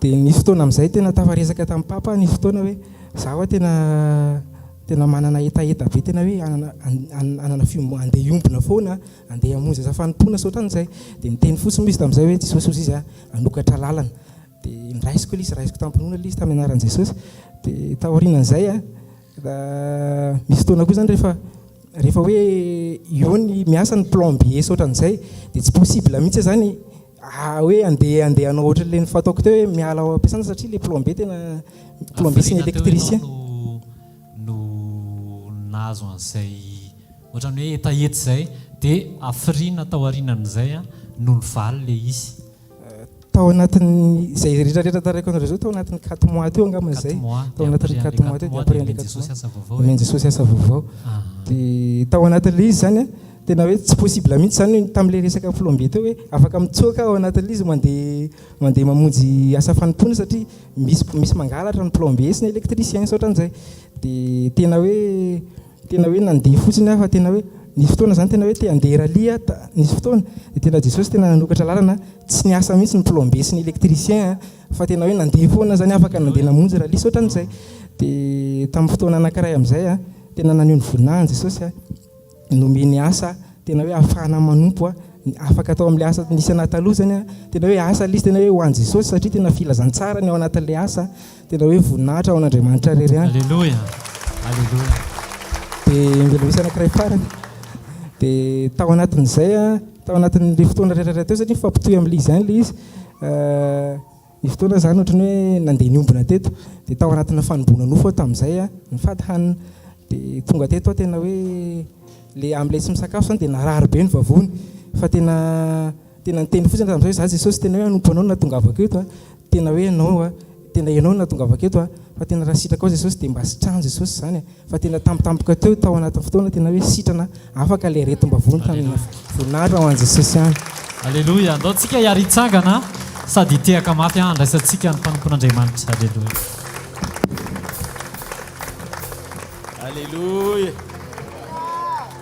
alleluia andao tsika no fofantanantsika any amin'ny lanitra izy ohatran'i Jesosy maka sitrany mpanjaka anao manomeza voninahitra azy Jesosy ny eo ambadiky ny fandresentsika Jesosy ny eo ambadiky ny fisandratantsika Jesosy ny eo ambadiky ny fanompontsika izy rery ny mena voninahitra mandrakizay maka sitraka anao zay ray amin'ny anaran'i Jesosy misotrany amin'ny fotoana androany maraina sotrany amin'ireo kasika fampahitapity fisokafany fo fiovantoetra famelomana famerirana amin'ny loniny misotra amin'ireo fampahitana fititsy takatry ny saina ny sokafanao teo amin'ny fiainan'ny taty fanja centaine de millions fa milliard ny vidin'le tany no mena maimaim-pona Andriamanitra miampy an'le trano ao amboniny angamba mbola iotra noho izay indray fa rehefa ianao mampahita fititsy mikasika fon'olona dia tsy ny olombelona tsisy nizaniza afaka andany sitraponao satria tsy avy amin'le olona le izy fa avy aminao satria avy aminao Andriamanitra dia tsy mametraka ny kajo hosakany ianao fa zay mahasoa tsirairay avy ny tanterahanao fa ianao le Andriamanitra mitanay amin'ny fomba rehetra amin'ny fitahim-panahy rehetra ao an-danitra misaotra tompo amin'ity marain'ity fa tsy zay ny mangataka tsy zay ny maniry tsy zay ny mampanantena zava-misy sy materiel na fitaovana fa ianao ny tonga dia miketrika sy misaina ao anaty fanotronana zay mahasoa anay satria zanakao zay mihoatra lavitra no mifananana ny zavatra rehetra mifananana iantoka fa mahita fity zay ao anaty ao am-ponao mihoatra lavitra noho zay mety hoe arena sy vola mankarena omenao ny fanananay fahalalana fa manana fanasitranana voninao aminao zay rehefa mitodika any amin'le lasa vitanao zay dia misitraka fotsiny amin'ny ankehitriny amin'ny fanandratantanana itenenanay rehetra hoe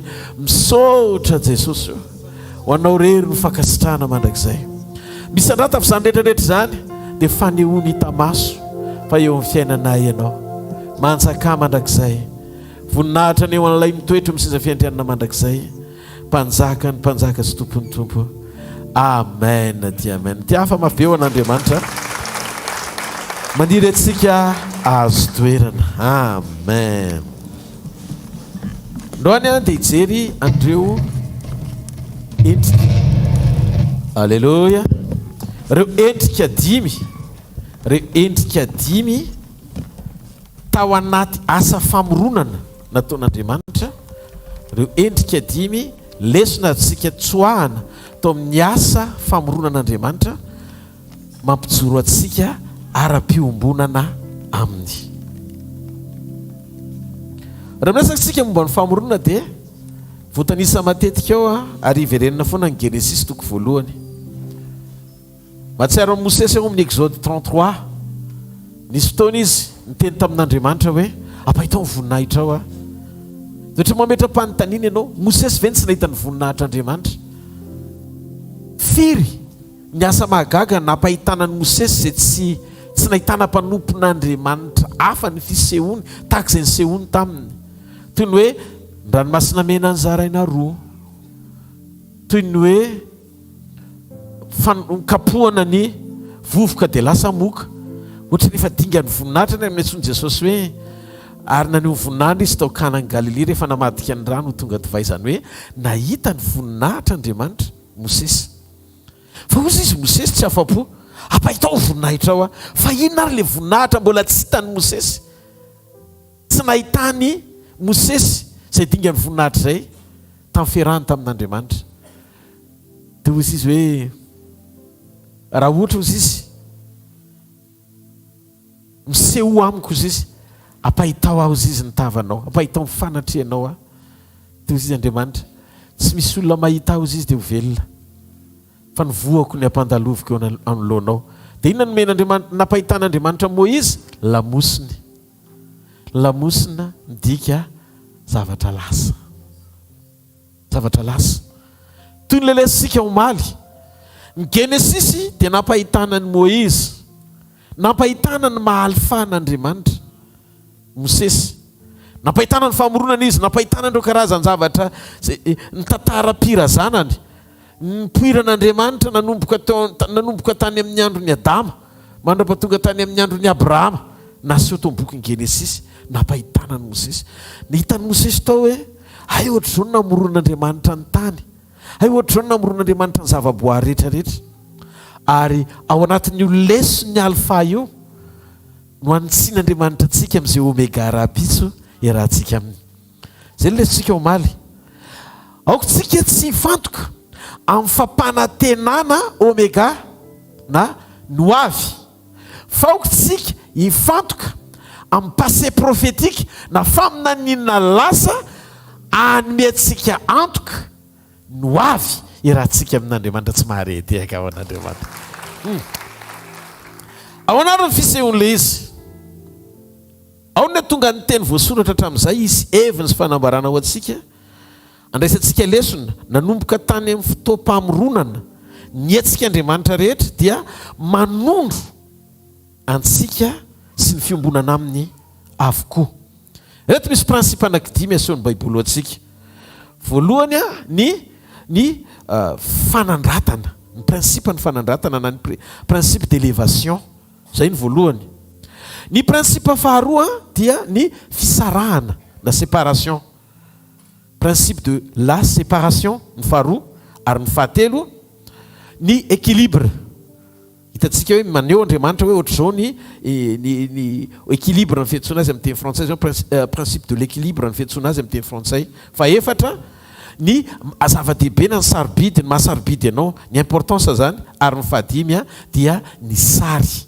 ny principe ny sary ny Genesis toko voalohany zany dia maneho amintsika reo programma feno tao amin'ny alpha amaritra ny fiombonantsika sy ny omegatsika ao amin'Andriamanitra amin'ny mahalfa sy omega azy fantatsika tsara ihany koa maly fa nametraka tsika fa matoa nisy fanomboana dia misy fiafarana ianao zany a tafiditra tao amina vanim-potoana nisy fanomboana zany mila misaina ianao fa tsy maintsy isy fiafarana ny fiafarantsika tsy voatery hoe fahafatesana ny fiafarantsika koa rehefa neny ny trompetra dia azovana vetivety sika eona amin'ny tompo ao mandrakizay fa meloha fotoana eonanao amin'ny tompo ao mandrakizay inona ny zavatra andrasan'Andriamanitra amintsika hojerentsika ireo prinsipe anankidimy ireo anatsoantsika lesona angeza be amin'ny fiarahantsika amin'Andriamanitra ampijoro antsika eo am-panompona ananantsika antoka ny fiasian'Andriamanitra amin'ny fiainantsika atonga antsika ho lavitry ny tahotra sy tebiteby miatrikady fa nanantoka fanotronana ao anatintsika ara-piombonana aminy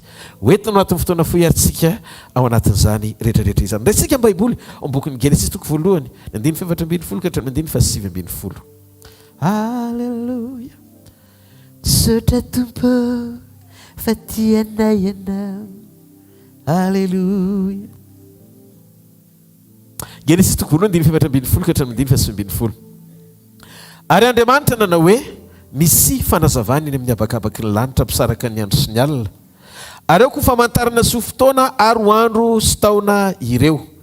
Ary eo koa fanazavana eny amin'ny habakabaky ny lanitra izay anazava eny ambonin'ny tany dia nisy izany.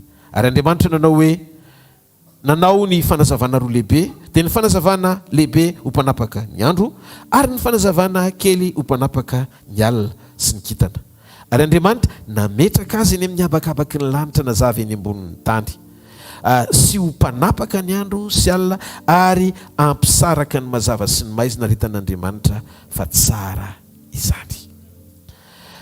Andriamanitra namorona ny mazava ho fanazavana ho amin'ny tanjona anazava ny andro sy ny alina. Andriamanitra nanapa-kevitra ametraka ny zavatra rehetra eo amin'ny toerana tokony hisy azy. Porofon'Andriamanitra teto fa ny masoandro mpanazava amin'ny alina, fantatsika izany amin'ny atoandro, ary ny volana mpanazava amin'ny alina sy ny kintana. Ary teto Andriamanitra maneho amintsika fa izy nametraka ny zavatra rehetra tsirairay avy eo amin'ny toerany. Raha mahitsika zao ara-pamoronana ny hazan-drano nataon'Andriamanitra ny anaty rano, ny reptile rehetra nataon'Andriamanitra eo amin'ny tany, eo ambonin'ny tany, ny vorona nataon'Andriamanitra eny an-tanety maniditsidina eny amin'ny habakabaka. Ary Andriamanitra namorona ny fahazavana hozy izy ny Baiboly, nametraka ny fanazavana tsy any anaty rano na ny ambanin'ny tany fa nalainy dia napetrany ho eny amin'ny habakabaka, izany hoe any amin'ny toerana avo. Fa maninona Andriamanitra no mametraka ny fahazavana eny amin'ny avo? Fa maninona tsy napetraka Andriamanitra amina toerana anankiray izay mety tokony fantany fa mampety toerany ny valiny, mba ahafahany manazava ny tany manontolo ny tanjona nametran'Andriamanitra azy any amin'ny toerana avo eny amin'ny habakabaka. Fantatrao ve fa sarotra ho an'ny hazavana ny anazava ny tany raha mitoetra izy any ambanin'ny tany na mitoetra any anaty rano? Fa eto an-tany raha teto no mitoetra ny masoandro dia sarotra ho an'ny masoandro ny hazavan'izao tontolo izao. Fa napetraka Andriamanitra ho eny amin'ny avo ny hazavana mba ahafahany manefa ny antom-pisiny ho an'ny tany rehetra. Dia iny ilay izy tiako ny mandra amintsika ty famarinany ity. Raha tianao ny sandratra eo amin'ny toerana avo dia aoka ianao anaiky hitondra fahazavana fotsiny. Mianara hiaina ao anaty fahazavana. Raha tianao Andriamanitra metraka anao any amin'ny toerana avo dia mila mianatra ianao miaina amin'ny mazava. Mila mazava ianao. Maro ny te hisandratra fa tsy mety miaina ao anaty fahazavana. Dia hozy izy ny tompo hoe ny condition tonga anao hisandratra dia rehefa mety ianao hazava tsara. Inona ny fahazavana mivoaka avy aminao? Afaka ny sitraka an'izany ve ny rehetra? Fa rehefa manafina ny fahazavanao ho anao samirery ianao dia tsy misy ilananao eny amin'ny avo. Fa ny antony mahatonga an'Andriamanitra nametraka ny mazava eny amin'ny avo dia nazava ny tany rehetra izy. Rehefa manaiky ianao ny hazava, anazava ny maro, anazava manodidina anao, dia tsy mila mitondra mbavaka ianao fa hain'Andriamanitra manetsika ny tanany, maka anao eo amin'izay toerana misy ianao ary ametraka anao eny amin'izay toerana tokony mampety ianao avy ao am-pony. Tsisy naniraka an'Andriamanitra andray ny mazava ka ametraka azy eny amin'ny habakabaka. Amin'ny fotoana izany manomboka mazava ianao dia asandratr'Andriamanitra. Rehefa manaiky ianao ho fitahiana ho an'ny hafa, rehefa manaiky ianao izy ampisy fiantraikany fisinao amin'ilay tanjom-pisina ilan'Andriamanitra anao ho an'ny hafa. Tian'Andriamanitra ny fanomezany sy ny fahazavany ao anatinao mba hisitrany hafa ihany koa. Ary ny fanekenao hiaina ao anatin'izany mahatonga an'Andriamanitra hiasa saina anandratra anao tsy maharety eka ao an'Andriamanitra. Hiasa saina misy Andriamanitra hoe tsy mety aminao intsony io amin'ny toerana misy ianao io. Ny fandrin'ny olona dia niavaka amin'ny maro ary manao ezaka ny olona mba hisongadina ao anatin'izany. Fa ny ezaka ataon'ny olona dia tsy misy faharetana na antoka hitahiry an'izany raha tsy misy validation avy amin'Andriamanitra. Halleluja. Fa rehefa ianao mandeha amin'ny volonté-n'Andriamanitra, miaina amin'ny fahazavan'Andriamanitra, dia izao alain'Andriamanitra ho azy fotsiny tsotro izao ianao dia apetrany eo amin'izay toerana tokony hisy ianao. Tsy ilaina ianao izany mihazakazaka ho amin'ny fisandratana. Aza manaiky fitahan'ny olona hoe ary tena raha vao maheno ny pastera amin'ny toroteny dia misandratra ho azy ny fiainanao. Impossible izany.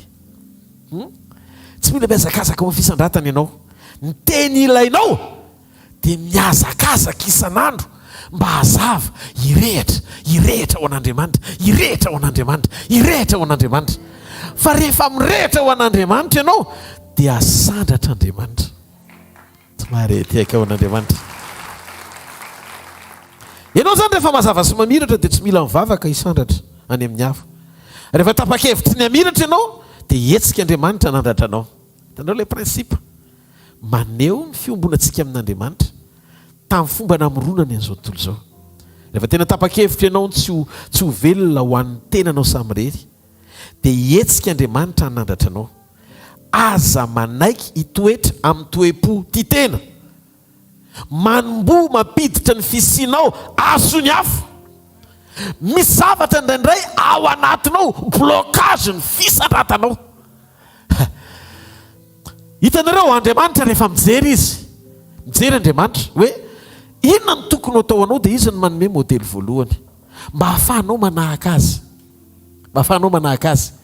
Rehefa tarafinao ny fiainanao mifanaraka amin'ny volontén'Andriamanitra na ny sitrapony dia manomboka manova ny ao anatinao aloha Andriamanitra anana ny toetrany. Tsy maharetiaka ho an'Andriamanitra. Hitanareo ilay izy misy zavatra zany ampiena ny fisasaranao amam-bavaka à 99%. Misy fotoana anao te andohalika angataka amin'Andriamanitra foana hoe tompo aoka mba hisy fisandratana eo amin'ny fiainako, aoka hisy fanovana eo amin'ny fiainako, nefa le toe-po ao anaty te hisongadina, te hiavaka, te ho hita, jefitra, jejo, matikambo. Toy izy Andriamanitra tsy évident, tsisy ilana ny fisandratanao. Fa zao misy fotoana ianao tsy mangataka mba ho hita fa te hisitsika azy, nefa mifonao be fitiavana, mihevitra ny hafa, matahotra an'Andriamanitra, mandeha amin'ny sitrapon'Andriamanitra. Dia zao nataon'Andriamanitra, hiasa sain'Andriamanitra, ty olona ity tsy maniry ny sandratra fa ty olona ity tsy maintsy hasandratro. Tsy maharety. Eto ane zany olona zany androany maraina. Ianao zany lazaiko zany amanina. Ao moa ty toko 5:4-5 ka 5:5 Jesosy dia nilaza ianareo izy izy ny fahazavana zao tontolo zao. Ary ny fahazavana ozy izy dia natao hanazava ny hevitra rehetra. Dia hoy Jesosy, ianareo izy izy rehefa fahazavana zao tontolo zao dia tanàna miorina eny ambony tendrombohitra. Zany hoe rehefa mamiratra ianao dia tsy maintsy any amin'ny toerana avo foana. Noho izany tsy faniritsika no any amin'ny toerana avo na mahafinaritra antsika azy mba hitoetra amin'izany toerana zany. Fa zao ataovy mirehitra fotsiny ianao. Fa Jesosy koa nilaza amin'ny 5:10 fa tsisy olona mandrehitra jiro izy dia metraka azy ao anaty vata famarana. Fa rehefa mirehitra ny jiro izay mandaloka mahita izy dia tsy maintsy miherika aloha fa maninonao tsy tokony hitoerana eo io. Ary rehefa mirehitra ilay jiro dia alain'ilay misy tanana tsy maintsy mitsotra ho azy ametraka azy eo amin'ny fanaovan-jiro. Tsy maharety ka ho an'Andriamanitra. Azonareo ve ilay izy? Misy zavatra zany tsy mila andoliana fa tonga ho azy rehefa mety ianao. Noho izany androany maraina ary zanak'Andriamanitra isany meteza ho ampirehety ny fitiavan'Andriamanitra ianao, meteza ho ampirehety ny toe-po ny hevitra ny hafa ianao, meteza ho ampirehety ny fanetreteny ianao. Halleloja. Fa ao anatin'ny firehetanao tsy maintsy misy fisandratana. Ozy izy ny tenin'Andriamanitra. Andriamanitra manohatra amin'ny mpiavonavina fa manome fahasoavana amin'ny manetry tena. Fa zay manetry tena no asandratre. Fanetretena tsy toetra miondrikondrikita maso toy ny fanehoana tompoko lava sy tompoko vava. Halleloja. Tsy endrika ivelany ilay izy fa toe-po teraka avy amin'ny fatahorana an'Andriamanitra mahatonga anao miaina ao anaty fakatoavana an'Andriamanitra tanteraka. Ahoana fisehoan'ilay izy pastera? Fisandratana zany raha toa ka tsy mirehitra ny jironao dia azo atao anaty vata famarana ianao. Ny ampola na ny jiro rehefa tsy mirehitra dia ny fampirimana azy tena ny anaty vata famarana mitovy amin'ny taratasy, mitovy amin'ny boky tota. Any ny ametrahana ny jiro rehefa tsy mirehitra izy. Fa rehefa mirehitra ny jiro dia tsy maintsy misy tanana eo anaisotra azy hiala ao amin'izay vata famarana ny toerany ka ametrahana azy eo amin'ny toerana tokony sazy azy satria anatanteraka ny antom-pisiana izy. Fantary ny antom-pisianao fa ao anatin'ny antom-pisianao eo anatren'Andriamanitra no hamaritra ny firehetanao. Amin'ny fotoana rehefa mirehitra ao aminao ny jiro dia ny tenany mihitsy no ametraka anao any amin'ny toerana sahazanao. Nataon'Andriamanitra zany mba ho tombo ny hafahan'ny hafa misitraka ny fahazavanao.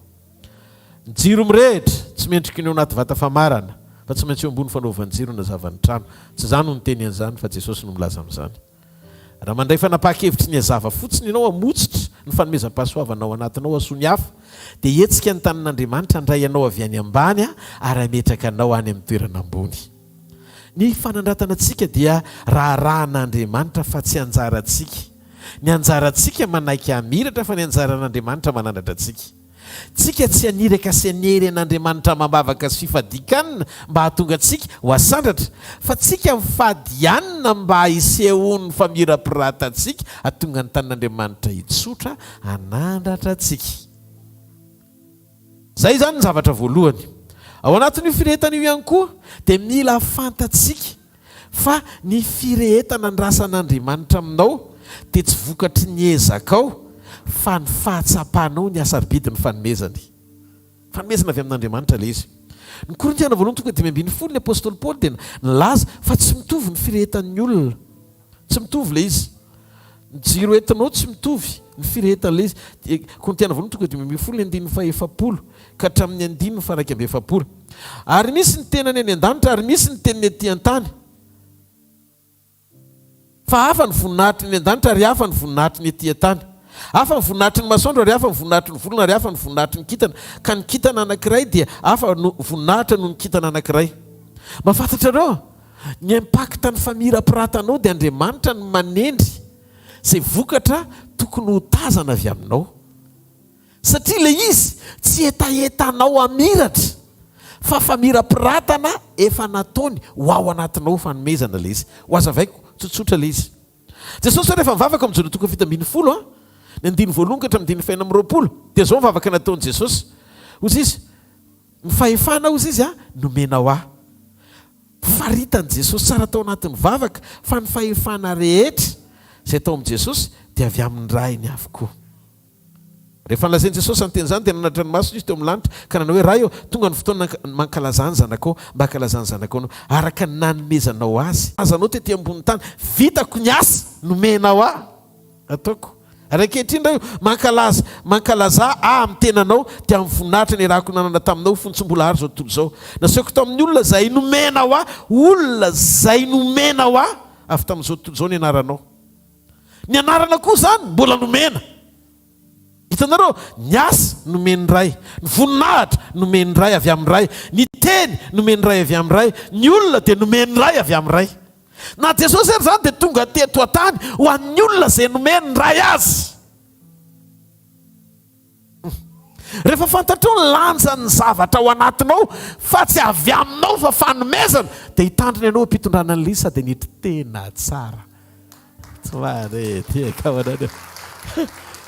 Ny antony ny hery sy ny fahefanao manao zavatra voafetra amin'ilay hery sy fahendrena maha olombelona. Fa rehefa Andriamanitra no nitsapanao ao anaty fa nanomenao fanomezana, izay ny atao hoe fanomeza pahasoavana, dia anetry tena tsara ianao. Jesosy tsy nisainana mifantoka tamin'izao tontolo izao. Eo amin'ny fanomponao n'Andriamanitra dia efa voafaritra meloha izay olona natao voavonjy amin'ny alalanao eto an-tany. Mila mianatra tsika tsy mifantoka amin'ny zavatra hafa fa mifantoka amin'ny fanomezan'Andriamanitra. Ndao tsika isaina.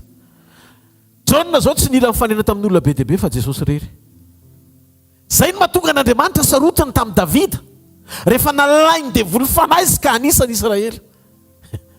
Ny fahombiazanao tsy azo faritana amin'ny fomba famaritry ny olona hoe rehefa 1 million de membres ianao vao grand. Fa ny Jona tonga dia zao tontolo zao no nataony Batisa tao amin'i Jesosy. Dikan'izay na nitaranaka ho avy azy efa vitany Jona Batisa tao amin'i Jesosy. Fa mila atao Batisa amin'ny anaran'i Jesosy hikonfirmena an'ilay famonjena mba hahafahan'ilay zao tontolo zao mandray an'i Jesosy ho tonga zanak'Andriamanitra tsy maharetehaka ao an'Andriamanitra. Hitanareo ilay izy, ny sainao raha vao mamaritra ny dinga amin'ny fahalebiazana milatsaka eo amin'ny nofo ny fomba fijerinao amin'ny famaritana amin'ny fahavokarana materiel mamiratra, amin'isan'ny olona miasistenao ao anatina toroteny, na isan'ny olona izay miaino anao sy mangetaeta andre ny teny sy fizarana avy aminao, dia manomboka tezitra aminao Andriamanitra, satria tsy nankinin'Andriamanitra ho amin'izany ny antom-pisianao. Ny antom-pisianao dia nambara fahamarinana, ahatateraka ny antom-pisiana izay lefa mirapiratana misy fandraisany amin'ny fanekenao anatateraka izay zavatra ilain'Andriamanitra aminao. Nenjona Jesosy rery. Vao vita Jesosy dia niala teto tany izy fa vita mission. Satria na ny manana azy hatrany am-boaka hanao batisany Jesosy. Zao tontolo zao no tao amin'ny Jesosy. Dia hozy Jesosy tsy misy lehibe noho John.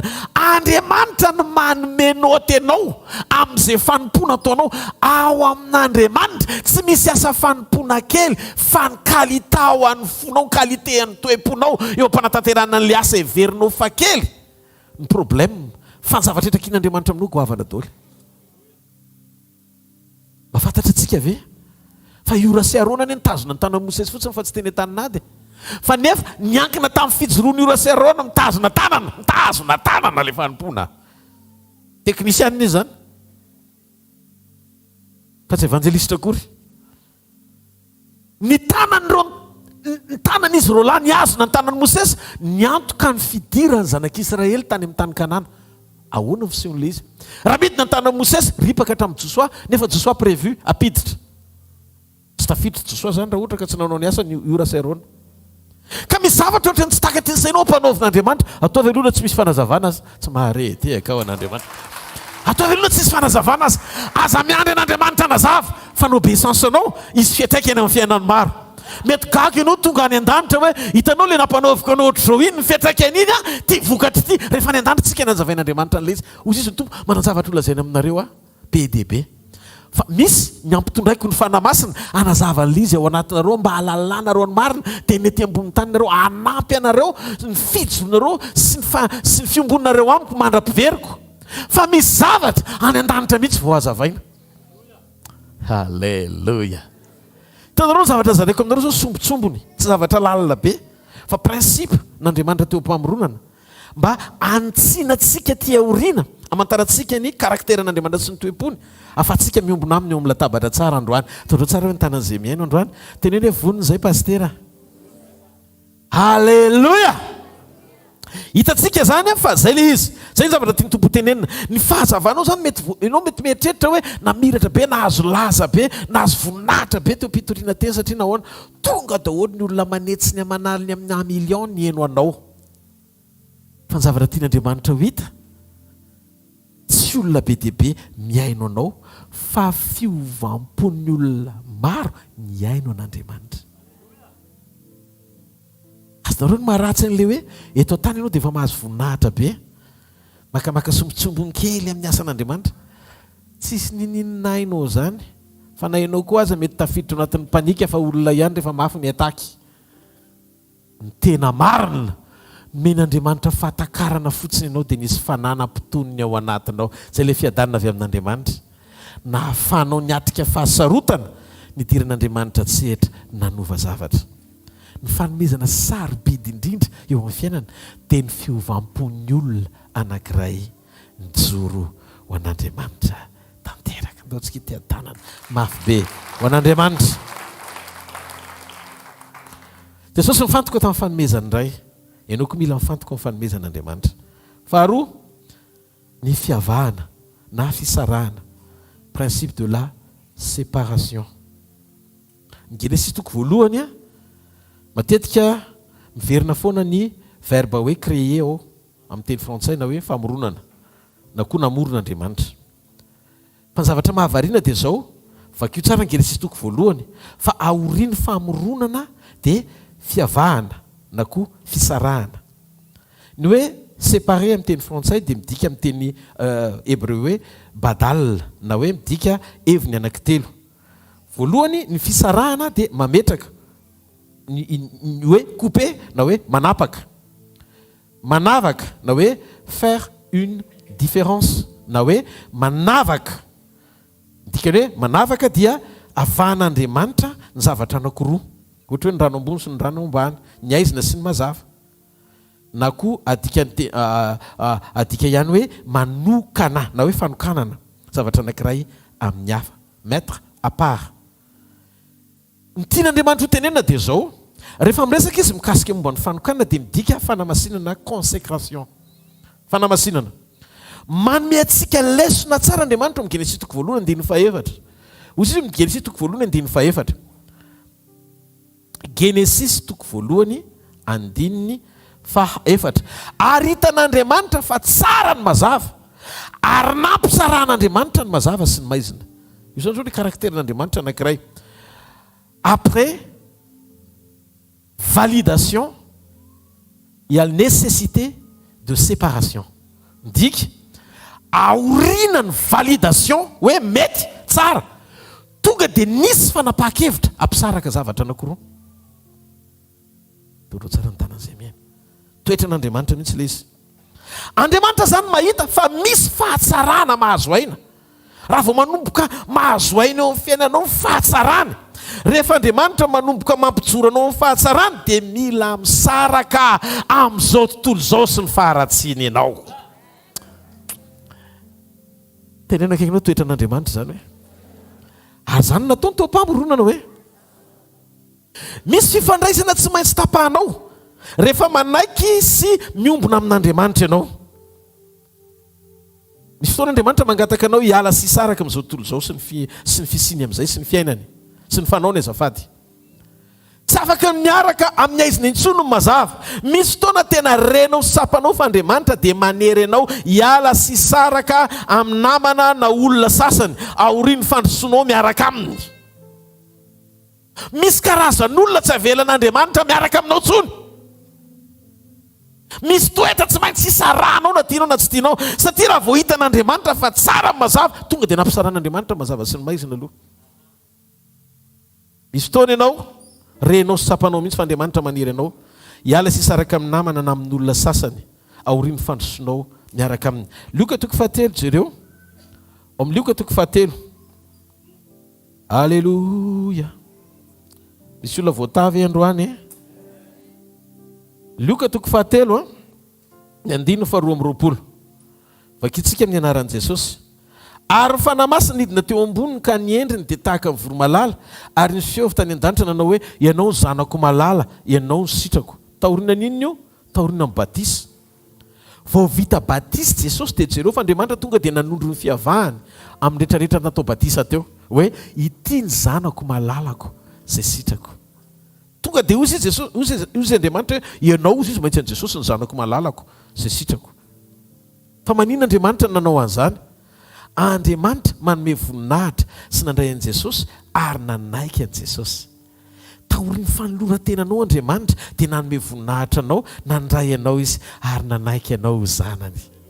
Zareo fa taorian'i Jesosy tonga dia niavaka, nisaraka tamin'ny be sy ny maro, nanomboka hatreo Andriamanitra dia nanomboka nanana exigence be dia be tamin'i Jesosy. Misy zavatra indraindray eo amintsika eo manakana ny antsika Andriamanitra satria tsy tia ny verimaina ny zavatra efa natombony eo amin'ny fiainanao. Nisy tombo manokana ane nananao mihoatra noho ny hafa, izany no mahatonga azy sarotiny amintsika miandry foana Andriamanitra ny fanapahan-kevitsika anoka tena ho azy. Ny fanokana tena tsy midika hoe tsy fanerasera aman'olona ianao. Ny fanokana tena tsy midika hoe tsy resaka aman'olona ianao. Maniraka anao eny amin'izao tontolo izao izy rehefa azo ny antoka ny fahafenony ao anatinao. Misy olona ane mandeha eny amin'izao tontolo izao izy mitory teny fa nefa ranany raha tokony hanala olona amin'ny labery izy dia izy indray lasa ny sotro. Genesis 1:1 ny 9:1 ka hatramin'ny 9:7. Genesis 1:1 ny 9:1 sy ny 9:7. Ary Andriamanitra nanao hoe misy habakabaka eo anelanelan'ny rano ary ao ka mpisaraka ny rano amin'ny rano izy. Ary Andriamanitra nanao ny habakabaka ka nampisaraka ny rano ambanin'ny habakabaka tamin'ny rano ambonin'ny habakabaka dia nisy zany.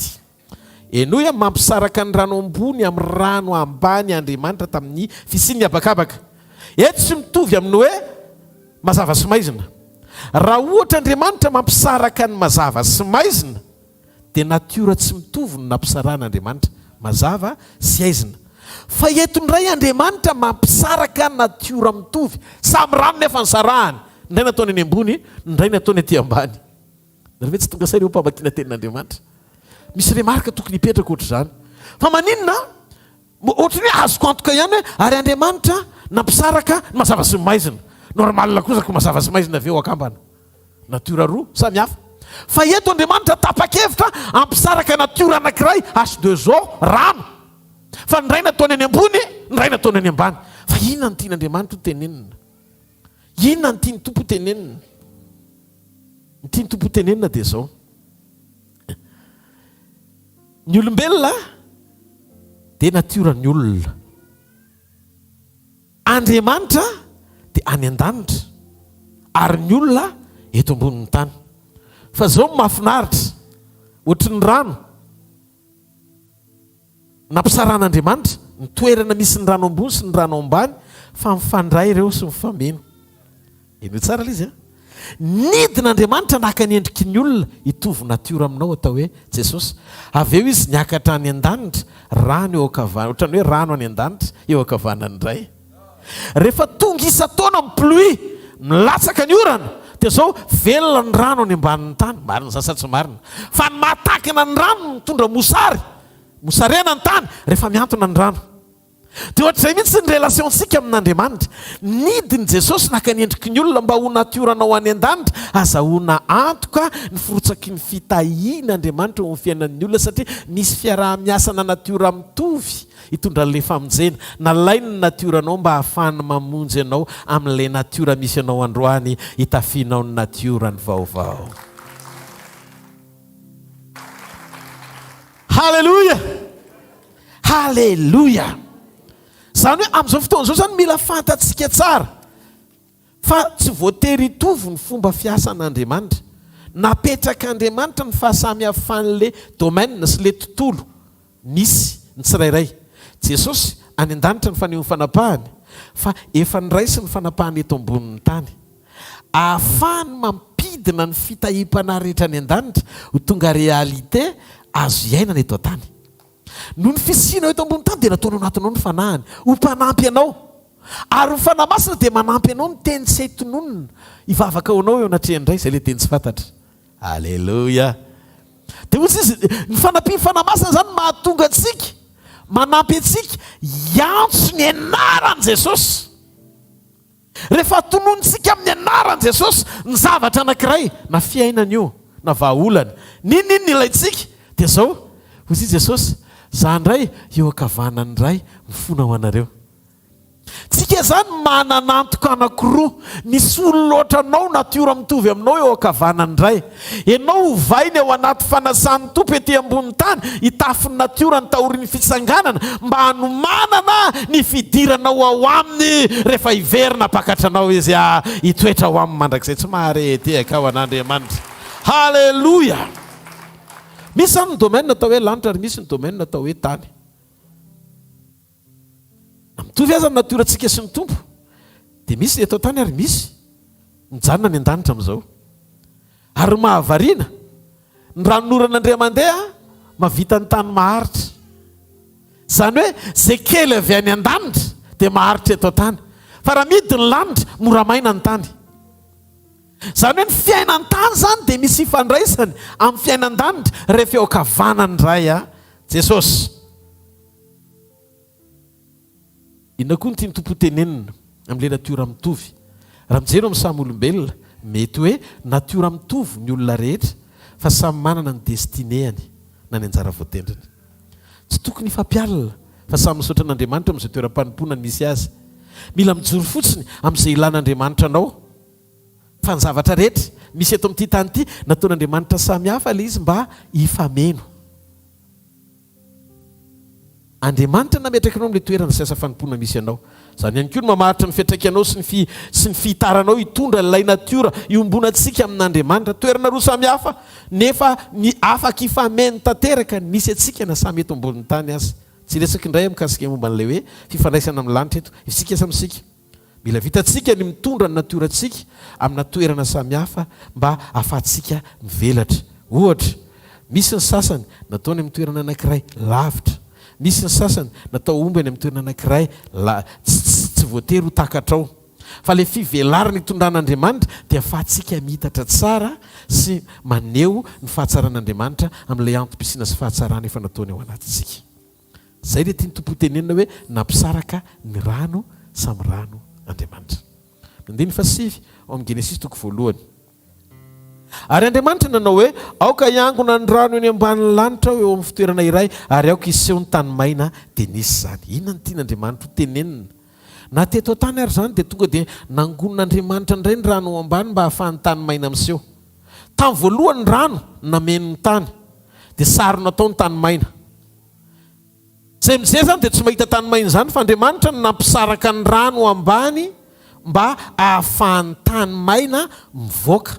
Inona ny tiany Baiboly ho tenenina? Eto zany tsy niseho ny tany maina raha tsy nisaraka tamin'ny rano izy. Midika tsy misy fisehoana sy fanehoana raha tsy misy fisarahana. Ny fanehoana sasany dia tsy maintsy mialoha ny fisarahana aloha. Tsy maintsy misy fisarahana tamin'le rano na sitaka sy nangonina vo afaka niseho le tany. Enoy, misy zavatra tian'Andriamanitra seho amin'ny alalanao fa misy sakana avy amin'ny tsy fanekenao hisaraka amin'ny toetra ratsy na olona tsy tokony erahanao ohatra vadin'olona. Manakana anao amin'ilay dingam-panehoana tian'Andriamanitra anehoananao to le tany maina voasarona tao anaty rano raha tsy nisy fisarahana tsy niseho ny tany maina. Tsy mahareteka ao an'Andriamanitra. Tsy mahareteka ao an'Andriamanitra. Hitanareo misy karazana connexion na fifandraisana. Manakana anao zay rehefa manaiky hisaraka amin'io ianao dia manaiky ny aneho anao amin'izay Andriamanitra. Problema tsika zany eny mpamorona eritrereto tsy nety le rano hisaraka na hoe hiavaka tsy niseho ny tany maina. Inona ny fiantraikan'izay? Rehefa misaraka tamin'ny rano ny tany maina dia niseho le tany maina, lasa tazana sy tamaso le tany maina. Misy zavatra tokony ho hita eo aminao fa mila manaiky ianao hisaraka amina karazana toetra sy karazana connexion sy fifandraisana tsy ankasitrahan'Andriamanitra. Amin'ny fomba hoana moa ny atongava amin'ny vadinao ramatoa na rangahy kely? Raha ohatra ianao mbola midribla vadin'olona,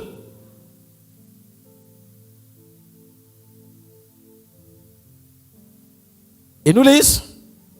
Ny fiavahana sy fisarahana dia maneho tao an-tsain'Andriamanitra ahatanteraka ny asa famoronany eo amin'izay toerana voatendry isy ny voary tsirairay avy. Zany hoe Andriamanitra tao an-tsaina zany efa ny saina talohan'ny hanavahany sy ampisarahany rano ny tany maina ny any amin'ny habakabaka sy ny rehetra efa voakajy meloa mba hahafahany manana vision Andriamanitra ametraka ny asa famoronana eo amin'izay toerana tokony isy azy tsirairay avy.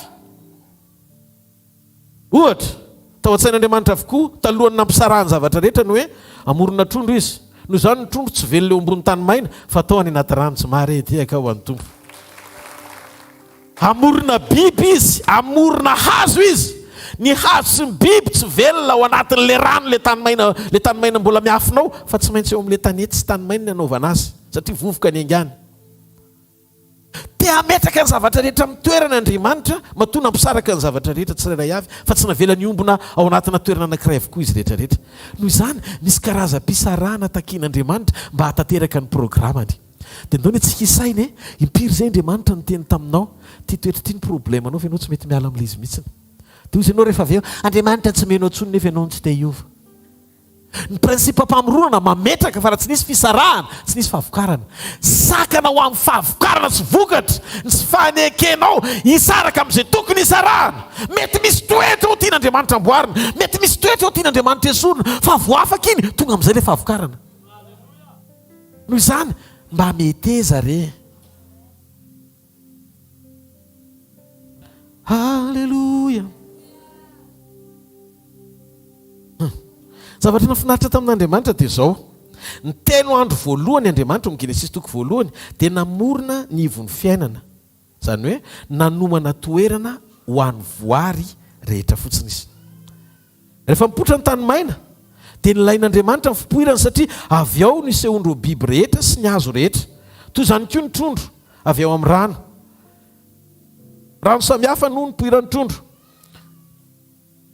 Misy ny lac, misy ny rivière. Samy eto ihany eto tany dao tany maina eto ambony tany le izy fa misy kosa ny ranomasina izay misy ny trondro-dranomasina.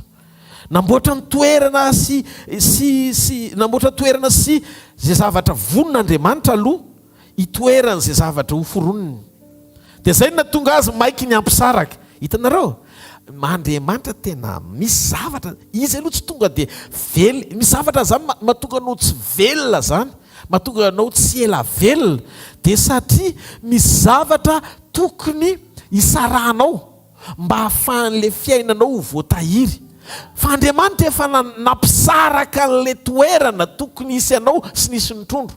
Nefa ianao tsy tokony hiaina any anaty rano intsony fa tokony hiaina eo an-tanety. Dia anao misolatsolola matetika miseho hoe mahavita ny poumon-nao mahazaka rano mandritry ny adiny roa, tsikafona amin'izay rehefa avy eo satria nahoana tsy efa nitsony fa tsy any amin'le toerana tokony hisy azy no nipetrahany. Misaraha ianao amin'io toetra io. Tamin'ny fahefatrano Andriamanitra vao namorona ny mponina rehetra. Efatrano fahefatrano vao nanomboka ny mponina rehetra eo, zany hoe zay hipetraka eo amin'le toerana. Zay vao nanao ny trondro, zay vao nanao ny zavatra rehetrarehetra, zay hipetraka eo amin'le rano, zay onony eo amin'ny tany sy ny biby rehetra. Fa inona ny antony natonga n'Andriamanitra nanao an'izy? Endry Andriamanitra, ny toerana nono nataony fa tsy le mponina hipetraka eo. Satria le mponina nataony voalohany dia natanta le trondro dia maty alohan'ny avy tan'le rano. Arety ka ho an'Andriamanitra. Dia hozy izy Andriamanitra, ny fiavahany zavatra ataoko dia porofoko amin'le endriky ny fisarahana. Raha tsy misy zany ny fisarahana dia tsy misy fiavahana, tsy misy vokatra. Zany hoe tsisy vokatra raha tsy misy le fisarahana. Tsy afaka ny amokatra trondro ny rano raha toka nanakana ny tany maina tsy hiseho izy. Tsy afaka ny amorona biby ao koa ny tany maina raha ohatra ka mbola tsy niseho fa saron'ny rano tao ambany tao. Ny dikan'izay tsisy fahavokarana raha tsy tanteraka aloha le fisarahana. Aza maiky ny amokatra hanakarena, hanambe, hanamadinika. Aza maiky aloha. Fa misaraha amin'io toetra io tsy maharety eka amin'Andriamanitra. Misaraha amin'ny faharatsiana, misaraha amin'ny tsy fahamasinana, misaraha amin'ny tsy fahamarinana, misaraha amin'izay zavatra tsara ka tsy sitrapon'Andriamanitra. Fa horian'ny fisarahana ao amin'io, vonina ny trondro ao anaty rano, vonina ny biby ao anaty tany, vonina ny zavatra tsy maharety eka amin'Andriamanitra. Halleluja. Hitanareo fa mampianatra antsika Andriamanitra, mampianatra antsika Andriamanitra. Ny tsy fisarahana ao amin'ireo dia sakana. Ho an'Andriamanitra tsy hanao ny asa famokarany. Misy zavatra tian'Andriamanitra atao eo amin'ny fiainanao manokana. Fa misy zavatra tsy manakisarahanao mihitsiny. Tianao ho zirizirina lavitra be. Dia mahita hirika ny devoly idirana anakorontanana. Rehefa avy eo nefa anao maninona ihany. Andriamanitra te hanampy anao ameno ny zavatra rehetra, na fitahina, na fahasalamana, na fahavokarana. Efa maiky Andriamanitra, aza Andriamanitra ny dresenao tsy havitany andraikiny. Fa ianao aloha misaraha tsy possible ny tany maina raha tototry ny rano izy biby. Misy zavatra tsy azonao le izy, misy zavatra tsy azonao le izy, misy zavatra tsy maintsy isarahana aloha. Aza miady hevitra ampizirizirina amin'Andriamanitra hoe aiza ihany ny anjarako, ianao dobo any anaty rano, inona ny anjaranao any? Aseho aloha tananao ohatra mipetera mba hisosotomina. Zay vao miresaka mandeha ambony rano mandrapatonga ny anaty lakana tsy maharety eka ao an'Andriamanitra. Halleluja, halleluja. Vonin'Andriamanitra fa miandry anao izy. Miandry anao izy ho tafasaraka amin'ny toetra, ho tafasaraka amin'ilay olona tsy tokony iarahanao. Mety misy manontany matetika. Paster Goto maniraka, Paster Rodolphe manakana. Paster Goto miteny mananina amin'izao tontolo izao ianao. Hiaraka amin'izao tontolo izao mihitsy ny marina zany. Rehefa tonga fahazavana ianao dia mety makany amin'izao tontolo. Tsy mifanipaka ny tenina amin'ny raha lafa fanara ihany. Fa ny tenenina eto tsy le fanorananao ny amin'izao tontolo izao fa le fanomaninanao amokatra ho tonga fahazavana izao tontolo izao. Aza fangaro le resaka. Halleluja. Nandray manko ny excuse dia mipetraka amin'ny toepo malaina ny iova. Rehefa malaina ianao iova dia manisy excuse be dia apetraka ao daholo ka ny antony aniepa. Mahatonga an'ity anie azavaina daholo. Androany olema. Tenenino akaikinao tsy misy akoatry ny fisarahana aloha amin'izay zavatra tsy mety rehetra. Na olona tsy tokony iarahana. Vao amokatra ianao vao iseho amin'ny fiainanao voninahitra Andriamanitra. ka tsika zany mila mianatra amin'izay manomboka izao tsy misy fahavokarana zany raha tsy misy fisarahana. Mila manaiky sika apiatra ny lalana amin'ny fisarahana amin'izay tokony ialana amin'izay. Tao mpamoronana Andriamanitra nampisaraka ny ezina sy mazava, nampisaraka ny andro sy ny alina, nampisaraka ny lanitra sy ny tany, nampisaraka ny rano ambony sy ny rano ambany. Halleloja, ny rano ambany sy ny tany maina, fampisarahana foana après validation, vao hoe tsara le izy tonga dia mizavatra saran'Andriamanitra. Zany zany ny prinsipe tokony andraisantsika ao anaty communion hoe ohatry ny ahoana ny fomba fisain'Andriamanitra teo am-pamoronana. Fa manino izy nanao an'izany andraisantsika ro toetra tsara rehetra afahantsika mijoro amin'izay programa sy plan ilan'Andriamanitra antsika. Andriamanitra vao avy vita le fampisarana ny zavatra rehetra dia nameno ny zavatra rehetra mananainy amin'izay toerana tokony isy ady tsiraray avy amin'izay Andriamanitra. Andriamanitra tia meno ny fiainanao amin'ny zavatra marobe isan-karazany, tia ampiaingo an'izy io. Andriamanitra tiako fantatrao zany hoe ny rano mihitsy hiteny hoe teneny ranony, fa tiako ampiaingona be mihitsy ny fiainana amin'ny karazany zavatra marobe isan-karazany, amin'ny fahasoavako, amin'ny fampahitapity, amin'ny zavatra manokana tiako tanterahana amin'ny fiainany. Fa mahatonga azy tsy mahazo an'ilay izy satria mampifangaro zavatra be loatra izy, tenena mampifangaro zavatra be loatra hony ianao hoe Ovetsika. Ngenesy tonga telo ambin'ny folo andiny efatra ambin'ny folony andeha ovakitsika vetivety ry havana malala ao Kristy e. Ngenesy tonga telo ambin'ny folo ny andiny efatra ambin'ny folo. Amin'ny anaran'i Jesosy, ary Jehovah niteny tamin'ny Abrahama taorian'ny sarahany Lota taminy ka nanao hoe zao vao tapa-kevitra mba piko kely fotsiny. Atopazy amin'izay ny masonao fa efa ela be ny tiampahitanao an'izy fa Lota teo zavatra tsy azo, misy zavatra tsy azo. Lota teo mahatonga liditsy nety. Mitazana mena vatra, mitazana mena tsimo, miantsina anasy miankandrefa, fa ny tany rehetra izay tazanao dia omeko anao sy ny taranakao mandrakizay. Ratsy lasy Lota, dia tsy voatay Abrahama, misy vision mihidy satria tsy manapa-kevitry ny hisaraka ianao. Halleluja. Fa voalasy Lota tsy andrin'Andriamanitra, atopazy amin'izay ny masonao, manopy ny masoko aho, atendrombohitra voaho izy Abrahama, avy aiza mo ny famonjena. Mahita ny famonjeny amin'izay. Halleluja. Abrahama sy Lota, misy révélation afenin'Andriamanitra aminao raha mbola eo Lota.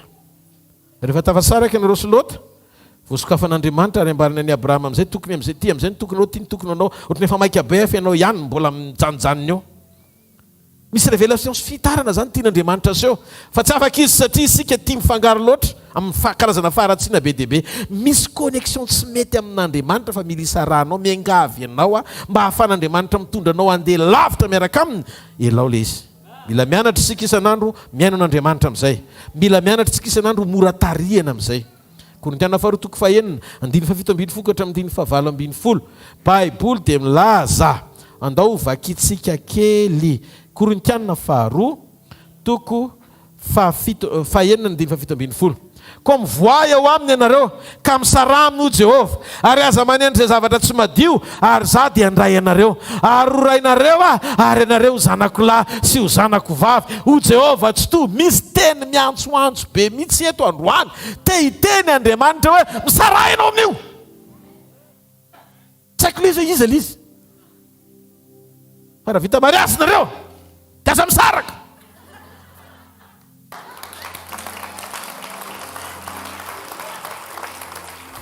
Halleluja. Zaho horainareo izy ary nareo ho zanako, fa manino nareo tsy mety zanako foana hatramin'izay nefa nareo efa eto amiko foana. Satria nahoana misy zavatra tsy ekenao, tianao lambolambona amin'ny famindram-pony Andriamanitra nefa tsy mampandefitra azy ianao. Misy toetra zay ny eo anatsika indraindray, mitoetra tetsy atoko ohatrany hoe lojika ilay izy. Lojika amiko raha zao, manira koa l'Andriamanitra hanampy ianao satria raha rehefa avy eo moa Jesosy ny tonga, ianao tavela ao anatin'ilay toetra, ianao nefa vinitra be nefa tsy mety ny ataonao. Dia misy raison hanamarinanao an'ilay izy.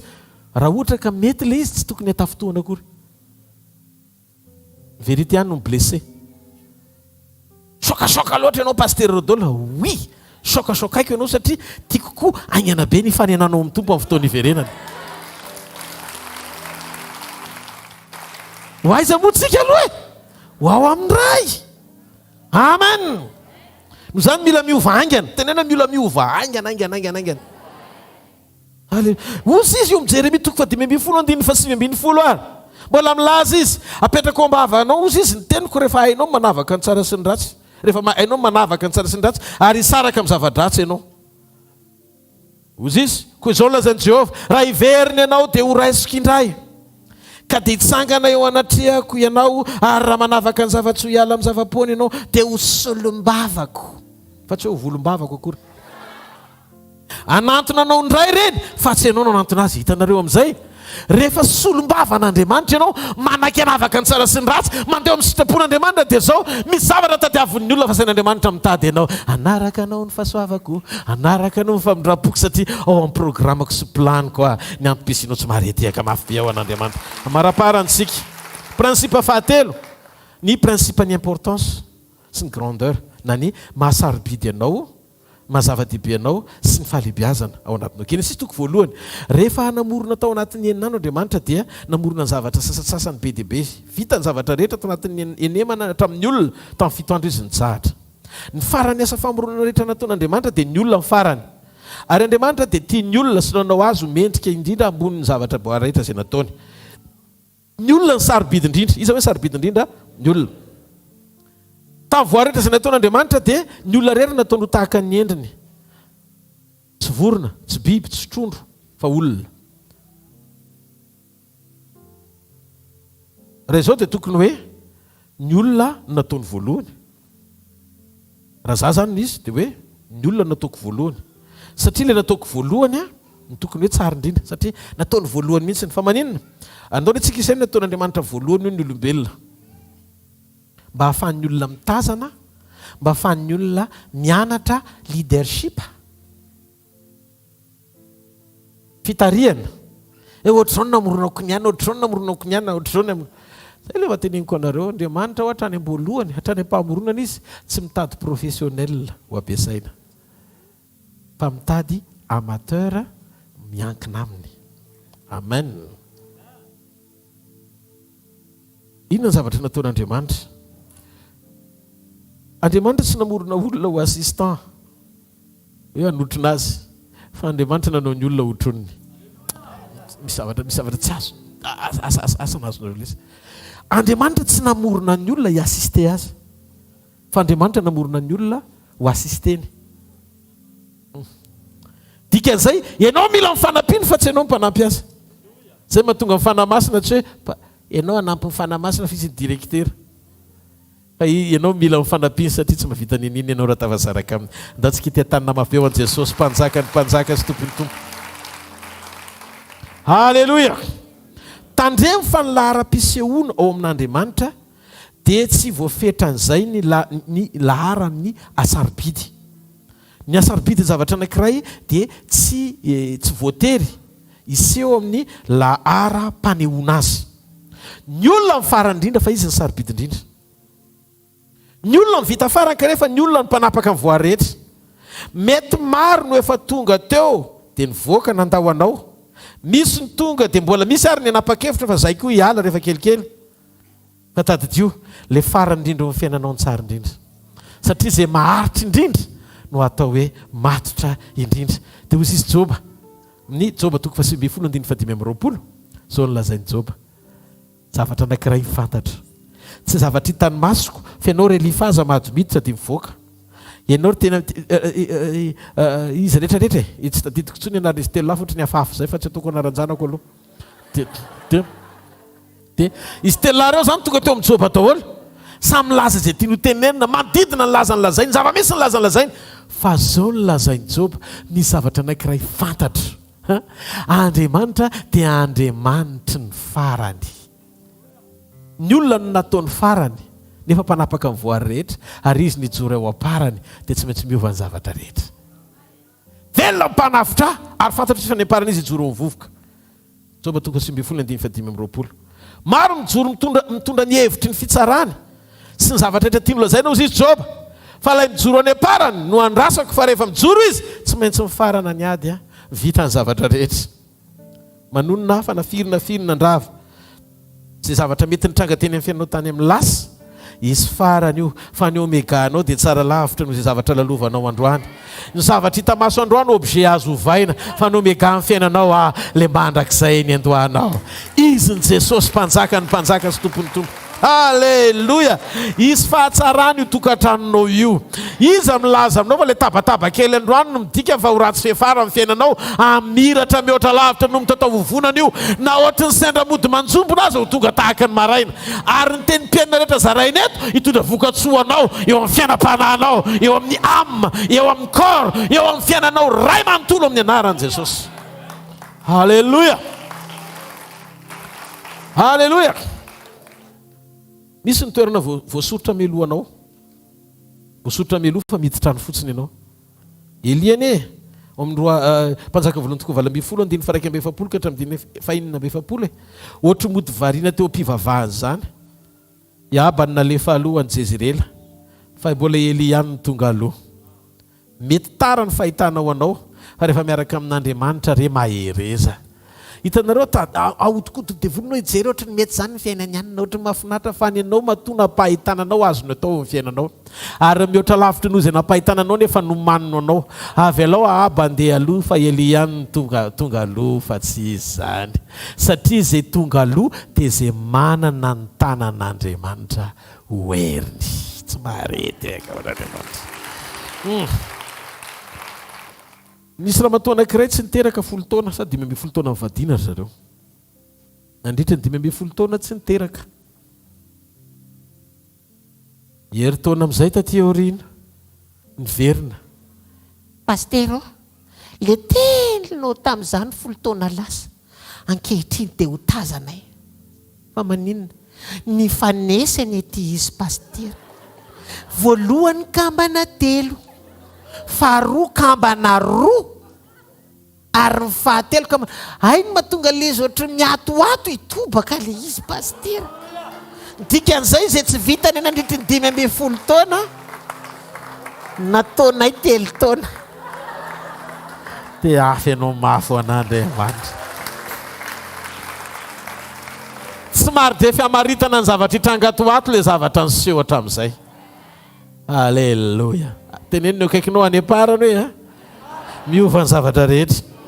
Raha mbola izy koa farany hoe tsy foana zany ny fanantenako satria ny fanantenako mifamatotra amin'ny alifahan'Andriamanitra. Tsy marety eka ao an'Andriamanitra. Fahaefatra ny principe d'équilibre. Nany hoe namodika ny équilibre ohatrany hoe fifandanjana. Amen. Inona ny zavatra nitranga? Nisy fotoan'Andriamanitra nikarakara ny lanitra fotsiny. Avy eo izy nikarakara ny tany fotsiny indray.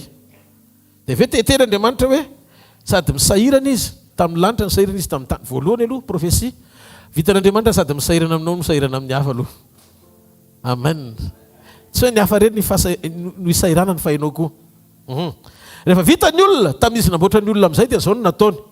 Ahoana re fa nisy fotoana sahirana namboatra ny lanitra dia misy fotoana sahirana namboatra ny tany.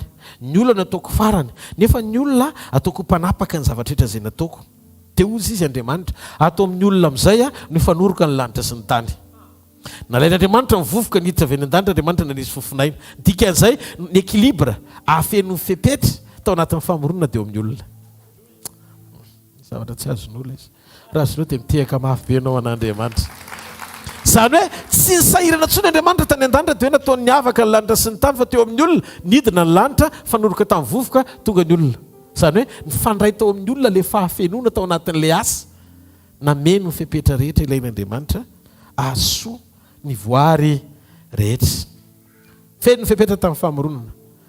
Noho izany teteny aminao tsy mila mialina zany ianao. Tsy mila miasa saina be koa.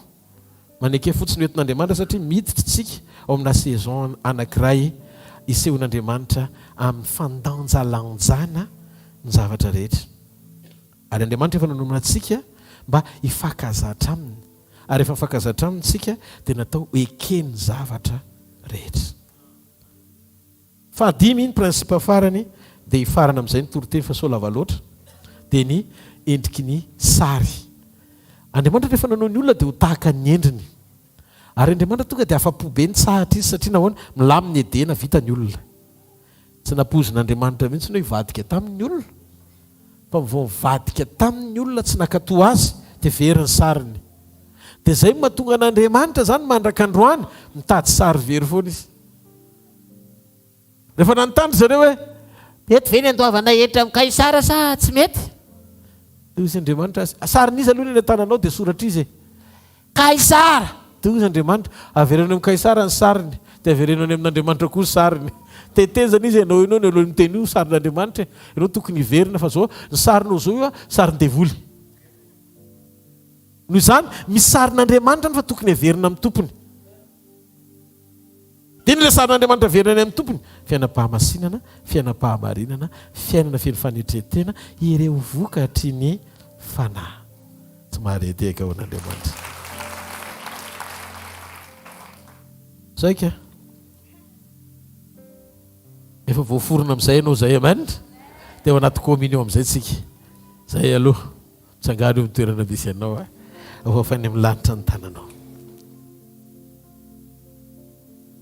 Saora azy mifonao manontolo. Saotra tompo ny amin'ny teninao androany maraina. Saotra ny amin'ny fanairanao iombona siray tanteraka aminao. Makasitraka ny amin'ny fitiavanao sy ny fanairanao mandrakariva ho karazan'olona toy izany eo amin'ny fiainako. Sambatra tompo manana anao. Halleluja. Afofany amin'ny lanitra ny tanao dia misaoran'Andriamanitra mifonao manontolo. Makasitra azy amin'ny fanahinao rehetra. Teneny Jesosy mangetahitanao ny fanahiko, maniry anao ny nofoko. Tahaka ny faniry ny dieravavy ny rano ny nono, ny fanindriny ny fanahiko anao fatratra. Mila fiombonana aminao Andriamanitra. Mila firaisana aminao mety tsapako isan'andro ny asarbidy ny fitiavanao Halleluja. Tompo, ninninona zavatra rehetra ampandeferako anao antsafidy. Androany dia manapa-kevitra ny ampandefitra ny safidiko rehetra. Za ihany kay ny mampahory ny tenako fa ianao efa te hisisika ny tondra fahavokarana eo amin'ny fiainako. Nandray ohatra ny lasa endrika iverany sy fahazarana zany fotsiny fanompoana fa tsy lalipaka ao anaty le fandrovana takinao mba hijoroako amin'ny sitraponao. Mangatany fanahy fahatahorana n'Andriamanitra hiasa mahery eo anatinao. Fa vainao mangatany fanahy fahatahorana n'Andriamanitra. Ray masina amin'ny anaran'i Jesosy. Mangataka ny fanahy fahatahorana anao hiasa mahery eo amin'ny fiainako. Hitandremako ny lalakalehako. Hijoroako amin'ny programa sy ny sitraponao. Tsy andehanako amin'ilay mahamaika sy ilay mahafinaritra ny saiko intsony. Mba tsy ho karazan'olona andevozo ny nofoko Andriamanitra. Fa olona miaina sy mijoro ao amin'ny ara-panahy mandeha tsara araka ny lalanao sy ny sitraponao. Rehefa hitako ny teninao dia tsapako fa tsy any aminao mihitsy ny problème fa aty amiko. Ary araka ilay teny teo Andriamanitra dia tia ampijoro ahy ianao mba ho fantsona tsara eo ampelantananao. Amoaka ilay vokatra tsara nataonao ato amiko. Ampahazo aina ny fanahinao Jesosy.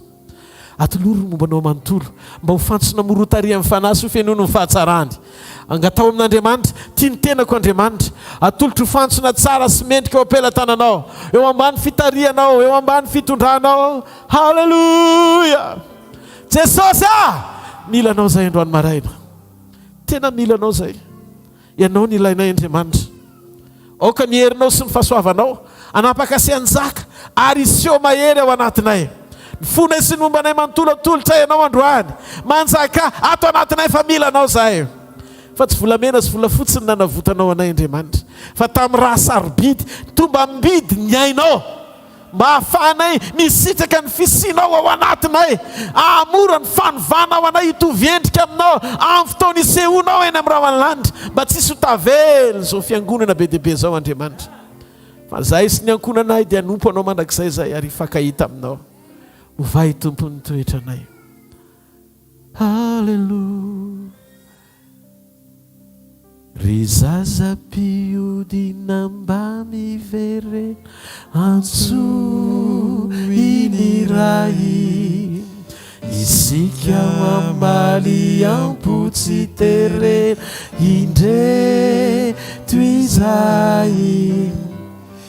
Mianky faratsy maratra ny rafy sy sitra noho izay sitra no hoe sitra noho izay fa simba ny toetrana sitra no hoe sitra noho izay fa simba ny toetrana.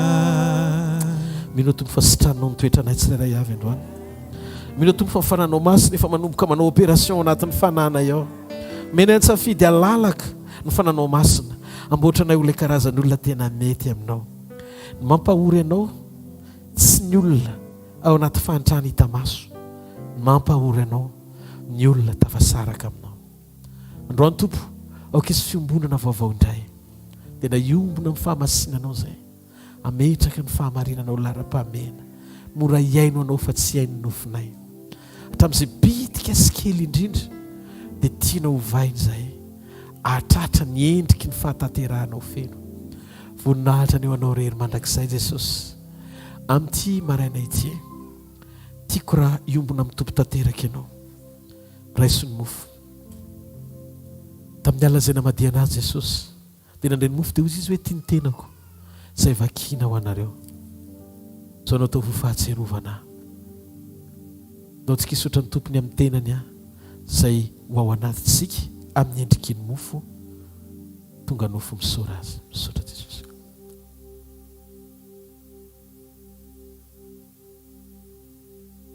Taka izany koa ny ranom-boaloboka izay mari-panehoana fiombonana amin'ray. Le fanekena vaovao sady mandrakizay izay nalatsaka Jesosy fa tsika famelana ny fahotantsika. Misy fiatraikany amin'ny fiainam-pananao famelan-keloka nanao fifaliana sy fiadanam-po satria tsapanao ny asaribidi ny ainy izay nalatsanao anao. Lantsany famonjena izay sarobidy lavitra mihoatra noho izay faniriana ilainao sy mampety anao eo amin'ny nofo. Ny hevitra ny mandrakizay anao Andriamanitra mba nanantsika antoka fiainanao aminy. Ary rehefa iseho izy dia ho hitantsika izay tena endriny tokoa. Satria ozy izy ny tompo teo amin'ny fandraisana izay mihinana nofo sy misotro ny rako izy ny manana fiainana mandrakizay. Ary za nangana azy amin'ny andro farany. Nofoko ny tena fihinana ary ny rako ny tena fisotro. Hoy ihany Jesosy laza fa nao vinanao vinareo mihinana amin'ny mofo sy misotro amin'ny kapoaka dia manambara ny nahafatesako ianareo mandra-piveliko. Satria ny nahafatesako dia mba hatonga hitsangana andresin'ny fahafatesana eo amin'ny toeranao. Ary ny fitsanganako nandresin'ny fahafatesana dia maneho n'ilay endriky ny nofo tsy mety loha anivako anao. Efa nampitoeriko ao anatinao ny tenako, nofoko sy ny rako mba nananao antoka amin'ny fotoam-pananganana hitovy endrika tamin'ny nananganana no hitsangananao koa sy hanovananao tanteraka. Misora azy, misora Jesosy.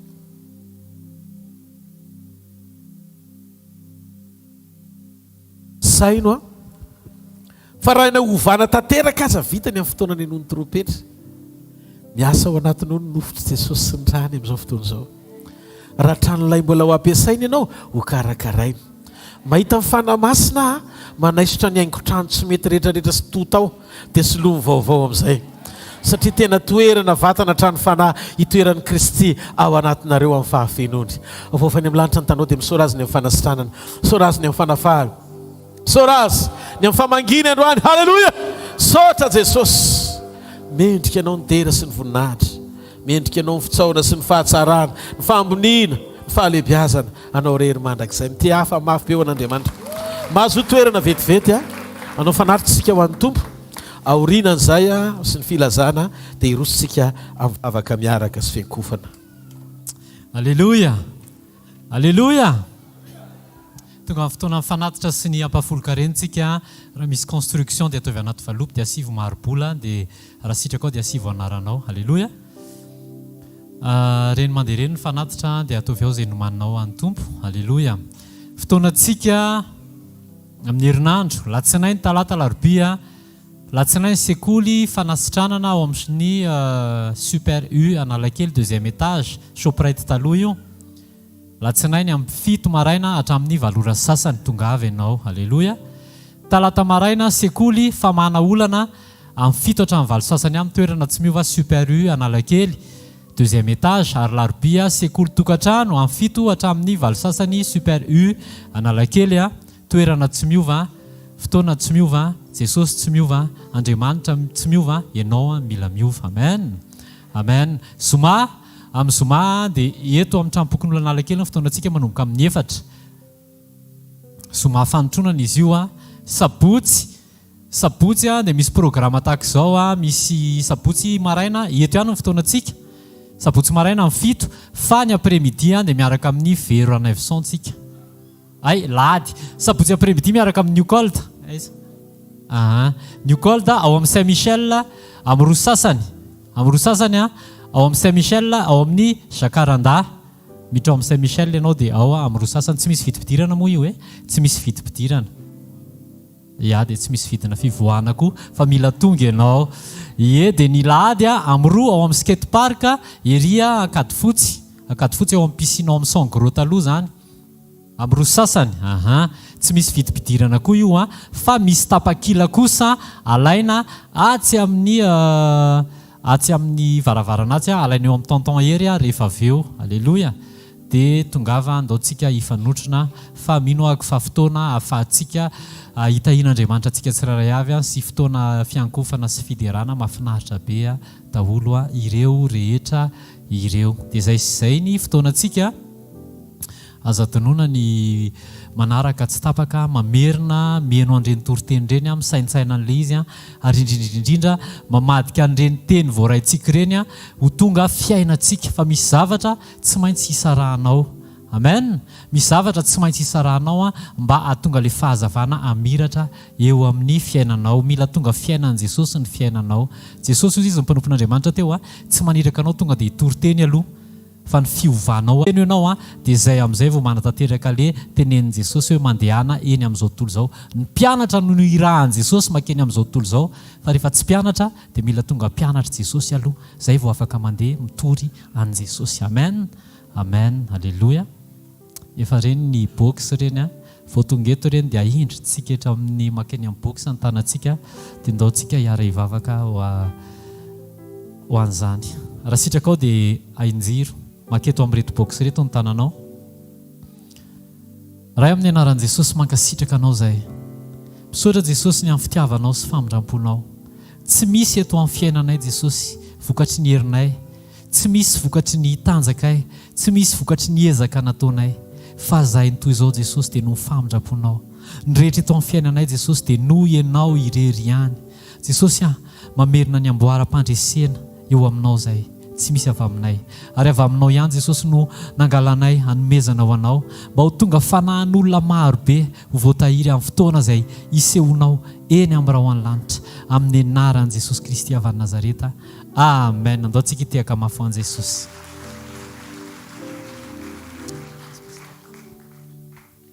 Alleluia. Andaontsika hitsangana eo amin'ny toerana misy antsika no fofantanantsika any amin'ny lanitra hisaotra an'Andriamanitra. Misaorany tompo amin'ny fonao manontolo. Tiakasitraka anao izay Andriamanitra ray amin'ny anaran'i Jesosy. Fifaliana avy ao anatin'ny fona ifeno mandray teny avy aminao. Aoka ny tenao hitoetra betsaka atao anatinay ho tonga fiainana ampiarinay isan'andro ho saintsaininay andro aman'alina. Na matory izay na mifo dia mahatsapa ny asaribidiny izany teny izany miasa ao anatinay mihoatra lavitra no fahatsapana ny tenanay ny idiranao miasa eo amin'ny fiainanay Andriamanitra. Mamelanay androany ao anatin'ny fonay manontolo hitsaoka sy akasitraka anao amin'ny fonay rehetra. Jesosy tena tianay ianao. Misaotra satria ianao tsy mba nanisa heloka, ianao tsy faly tanisa fahadosoana fa ianao manatena foana fiovana hatramin'ny farany. Nandray misy fotoana ny tsirairay avy efa leona ny tenany aza fa ianao mbola tsy mety leo mihitsy fa mbola manatena foana amin'ny fotoana rehetra. Fa le zanako asan'ny tanako izay adidiko dia mbola hitodika amiko, hitoetra eo misitrapoko, andeha araka ny teniko, hijoro amin'ilay tena sitrapo feno voninahitra no maniko azy eo amin'ny fiainana. Misaotra satria fantatro androany fa nikasika ny marary indray ianao. Fantatro fa namaha olana sady ianao. Fantatro fa naneho ny voninahitra ao amin'ny fiainan'ny fiangonanao ianao. ary fantatra fa zay tsirairay avy dia ananao fahefanany manotrina anay mitovy amin'ny fotoana anankiray satria ianao ny ilainay. Jesosy eo androany mamelahina hiteny an'izao fahamarinana izao hoe tianay ianao.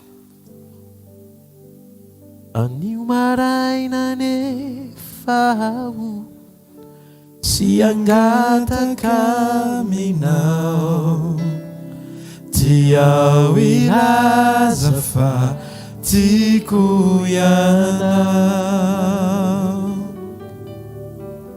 tiako ianao, nefa tsy ampy ny teniko, fantatro fahitanao tompo, ny atilali ny foko, tiako ianao, ny fitiavanao tsy miova, dia ilaza fa tiako ianao, tiako ianao, nefa tsy ampy ny teniko, fantatro fahitanao tompo, ny atilali ny foko, tiako ianao, ny fitiavanao tsy miova, dia ilaza fa tiako ianao, dia ilaza fa tiako ianao, dia ilaza Jesosy, dia ilaza fa tiako ianao, tiako ianao tompo, tiako ianao tompo, eny tiako ianao, Andriamanitra ianao, eo ihany tiako ianao tompo, tiako ianao tompo, tiako ianao tompo, eny tiako ianao, Andriamanitra ianao, tiako ianao tena mamiko tena tiako indrindra, malala ny foko ianao Jesosy, tsy atakaloko an'izany izy, tsy hosoloko ninonine, fa hatramin'ny farany netsika sy anao, hatramin'ny farany tiako ianao tiako ianao tena mamiko tena tiako indrindra, malala ny foko ianao Jesosy, tsy atakaloko an'izany izy, tsy hosoloko ninonine, fa hatramin'ny farany netsika sy anao, hatramin'ny farany. Na foko izay maminy foko ety teo meko anao, nandao ay azy izao tontolo izao, zao tsy alaminao, nafaly ao nalahelo ao tefony anao, narary ao nany ao tsy nilaozanao, ka inty ao mivoady fanao anao hatramin'ny farany tikanao e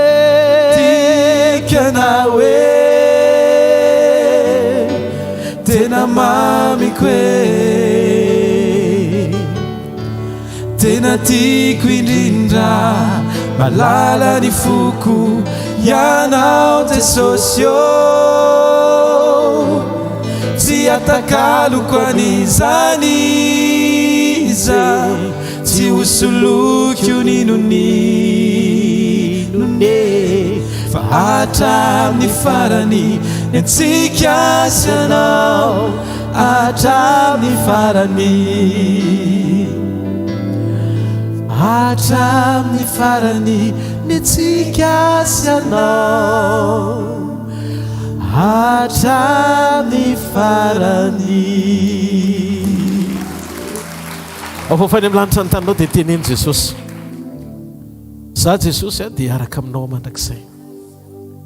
Zavatra anankiray ny akinako Jesosy, matoky an'ny fitiavanao, mahatonga ny fahasahiako sy ny finoko dia satria fantatro zay tia ary matoky ny fitiavany aho.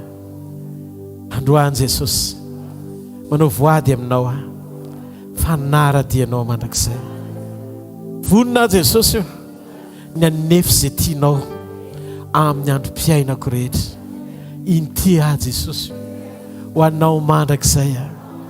Anjakao fiainako, anjakao momba manontolo, fa efa niray taminao aho, efa niombona taminao aho, iray fiainana aminao aho.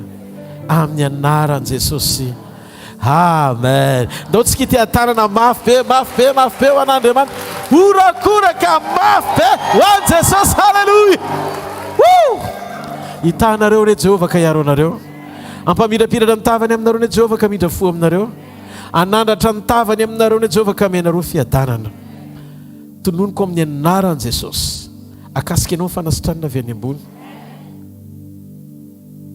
Maren'Andriamanitra miteny amiko hoe misy olona narary lamosina tsy mety sitrana mihitsy efa ela be eto. Fa amin'izao fotoana itenenako izao jereo fa tsy eo intsony ilay izy. Naverintsika any amin'ny tompony ilay izy, any amin'ny devoly. Afaka ianao amin'ny anaran Jesosy. Halleluja. Misy olona eto misy tumeur ao amin'ny lohany. Reko Andriamanitra miteny hoe manjavona izy amin'izao fotoana izao. Afaka le tumeur amin'ny lohany, ndana zahavo any amin'ny dokotera. Fa reny mantsy ilaina reny fitarafany reny ahitana ny asan'Andriamanitra koa. Hoe le tao teo aloha efa tsy otsony. Miteny tompo amin'izao fotoana izao ny fotoana nasitrahany kista. Zay mpahorian'ny kista rehetra, na any anatin'ny tsinay, na any anatin'ny sarakaty, na any amin'ny tranonjanaka, na any amin'ny ovaire, zay kisikista rehetra niaisitra amin'ny anaran'i Jesosy. Mba hitsikinao dia toko miteny tanora mihitsy ilay izy, zay kisikista rehetra lasa mipitsika daholo amin'ny anaran'i Jesosy Kristy avy any Nazareta. Okitsika ny endrika ao fa miasa Andriamanitra. Nareo zany fahatsorana zany, tiany Jesosy zany, mampifaly antsika zany, amen. Satria izy ny anao an'ilay izy, araka ny teny ilay izy, tsy hoe tonga tao an-tsainao no tonga tao am-ponao izy, fa izy miteny ilay izy. Noho izany misaora fotsiny amin'izay n'Andriamanitra. Ofany amin'ny lanitra ny tanao dia misaora azy amin'ny fonao manontolo. Maka sitraka tompo. Zay nareo fa izy fa avolombelona indray ny amin'ny zavatra nataon'Andriamanitra androany. Fa velona Jesosy Kristy avy any Nazareta. Halleluja. Misy mpanjaka manatrika eto, fo andray azy ny fidera no anjakany, ny fahasoavany no anenika antsika. Izy manala ireo enta mavesatra, ireo amboa rehetra eo atongony, misy anarana ambony anarana rehetra Jesosy Kristy mpanjaka ny mpanjaka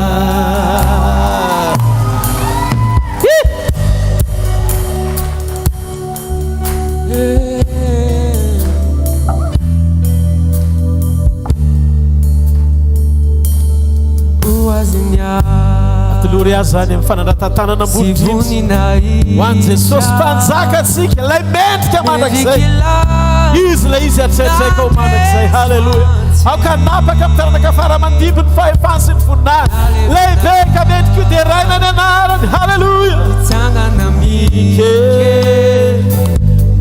ifasana tsy natazona azy fidera eo azy mandrakizay ilainandresy tompony fanalay misy anarana ambony anarana rehetra Jesosy Kristy mpanjaka ny mpanjaka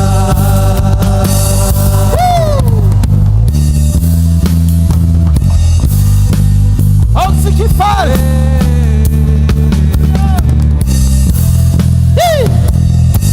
zay manatena ny fiverenany Jesosy rehetra miorakoraka mafao azy halleloia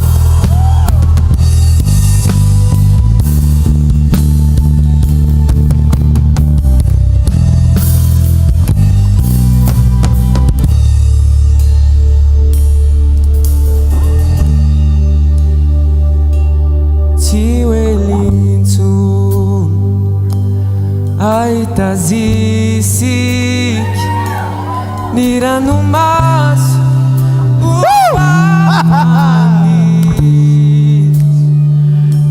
wawatanundrai utapitranyadi tiwelai ni pamutisia awanao sisy vontomany dolo ny olona atao amin'le trano fa lasa ny zanaka vavonjairo dia inona ny lazainy fa faondranomasonareo aza mitomany tsy maty raha zazavavy fa matory le vehivavy indray teo ambavadininaina fa faondranomasonao mitsahara aza mitomany ozy koa izy tamin'ny sitraka tsy maty noa fa aza mitomany fa amin'izay fotoana izay tsy olona ray na roa na telo na efatra nitenenany hoe ho fafako ny ranomasonao dia tsy hitomany intsony ianao mandrakizay adinao orakoraka mafeo ampanjaka ny mpanjaka sy tompony halleloia ho an'ilay mitoetra eo amin'ny seza fiandrianana mandrakizay anie mpanjaka ny mpanjaka sy tompony tompo avia Jesosy tompo voninahitra tera laza hery fisandratana famoniana famendrena ho an'ilay be voninahitra mandrakizay Jesosy Kristy mpanjaka ny mpanjaka sy tompontompo tia tanana mafy be ho an'i Jesosy zarao fahasoavana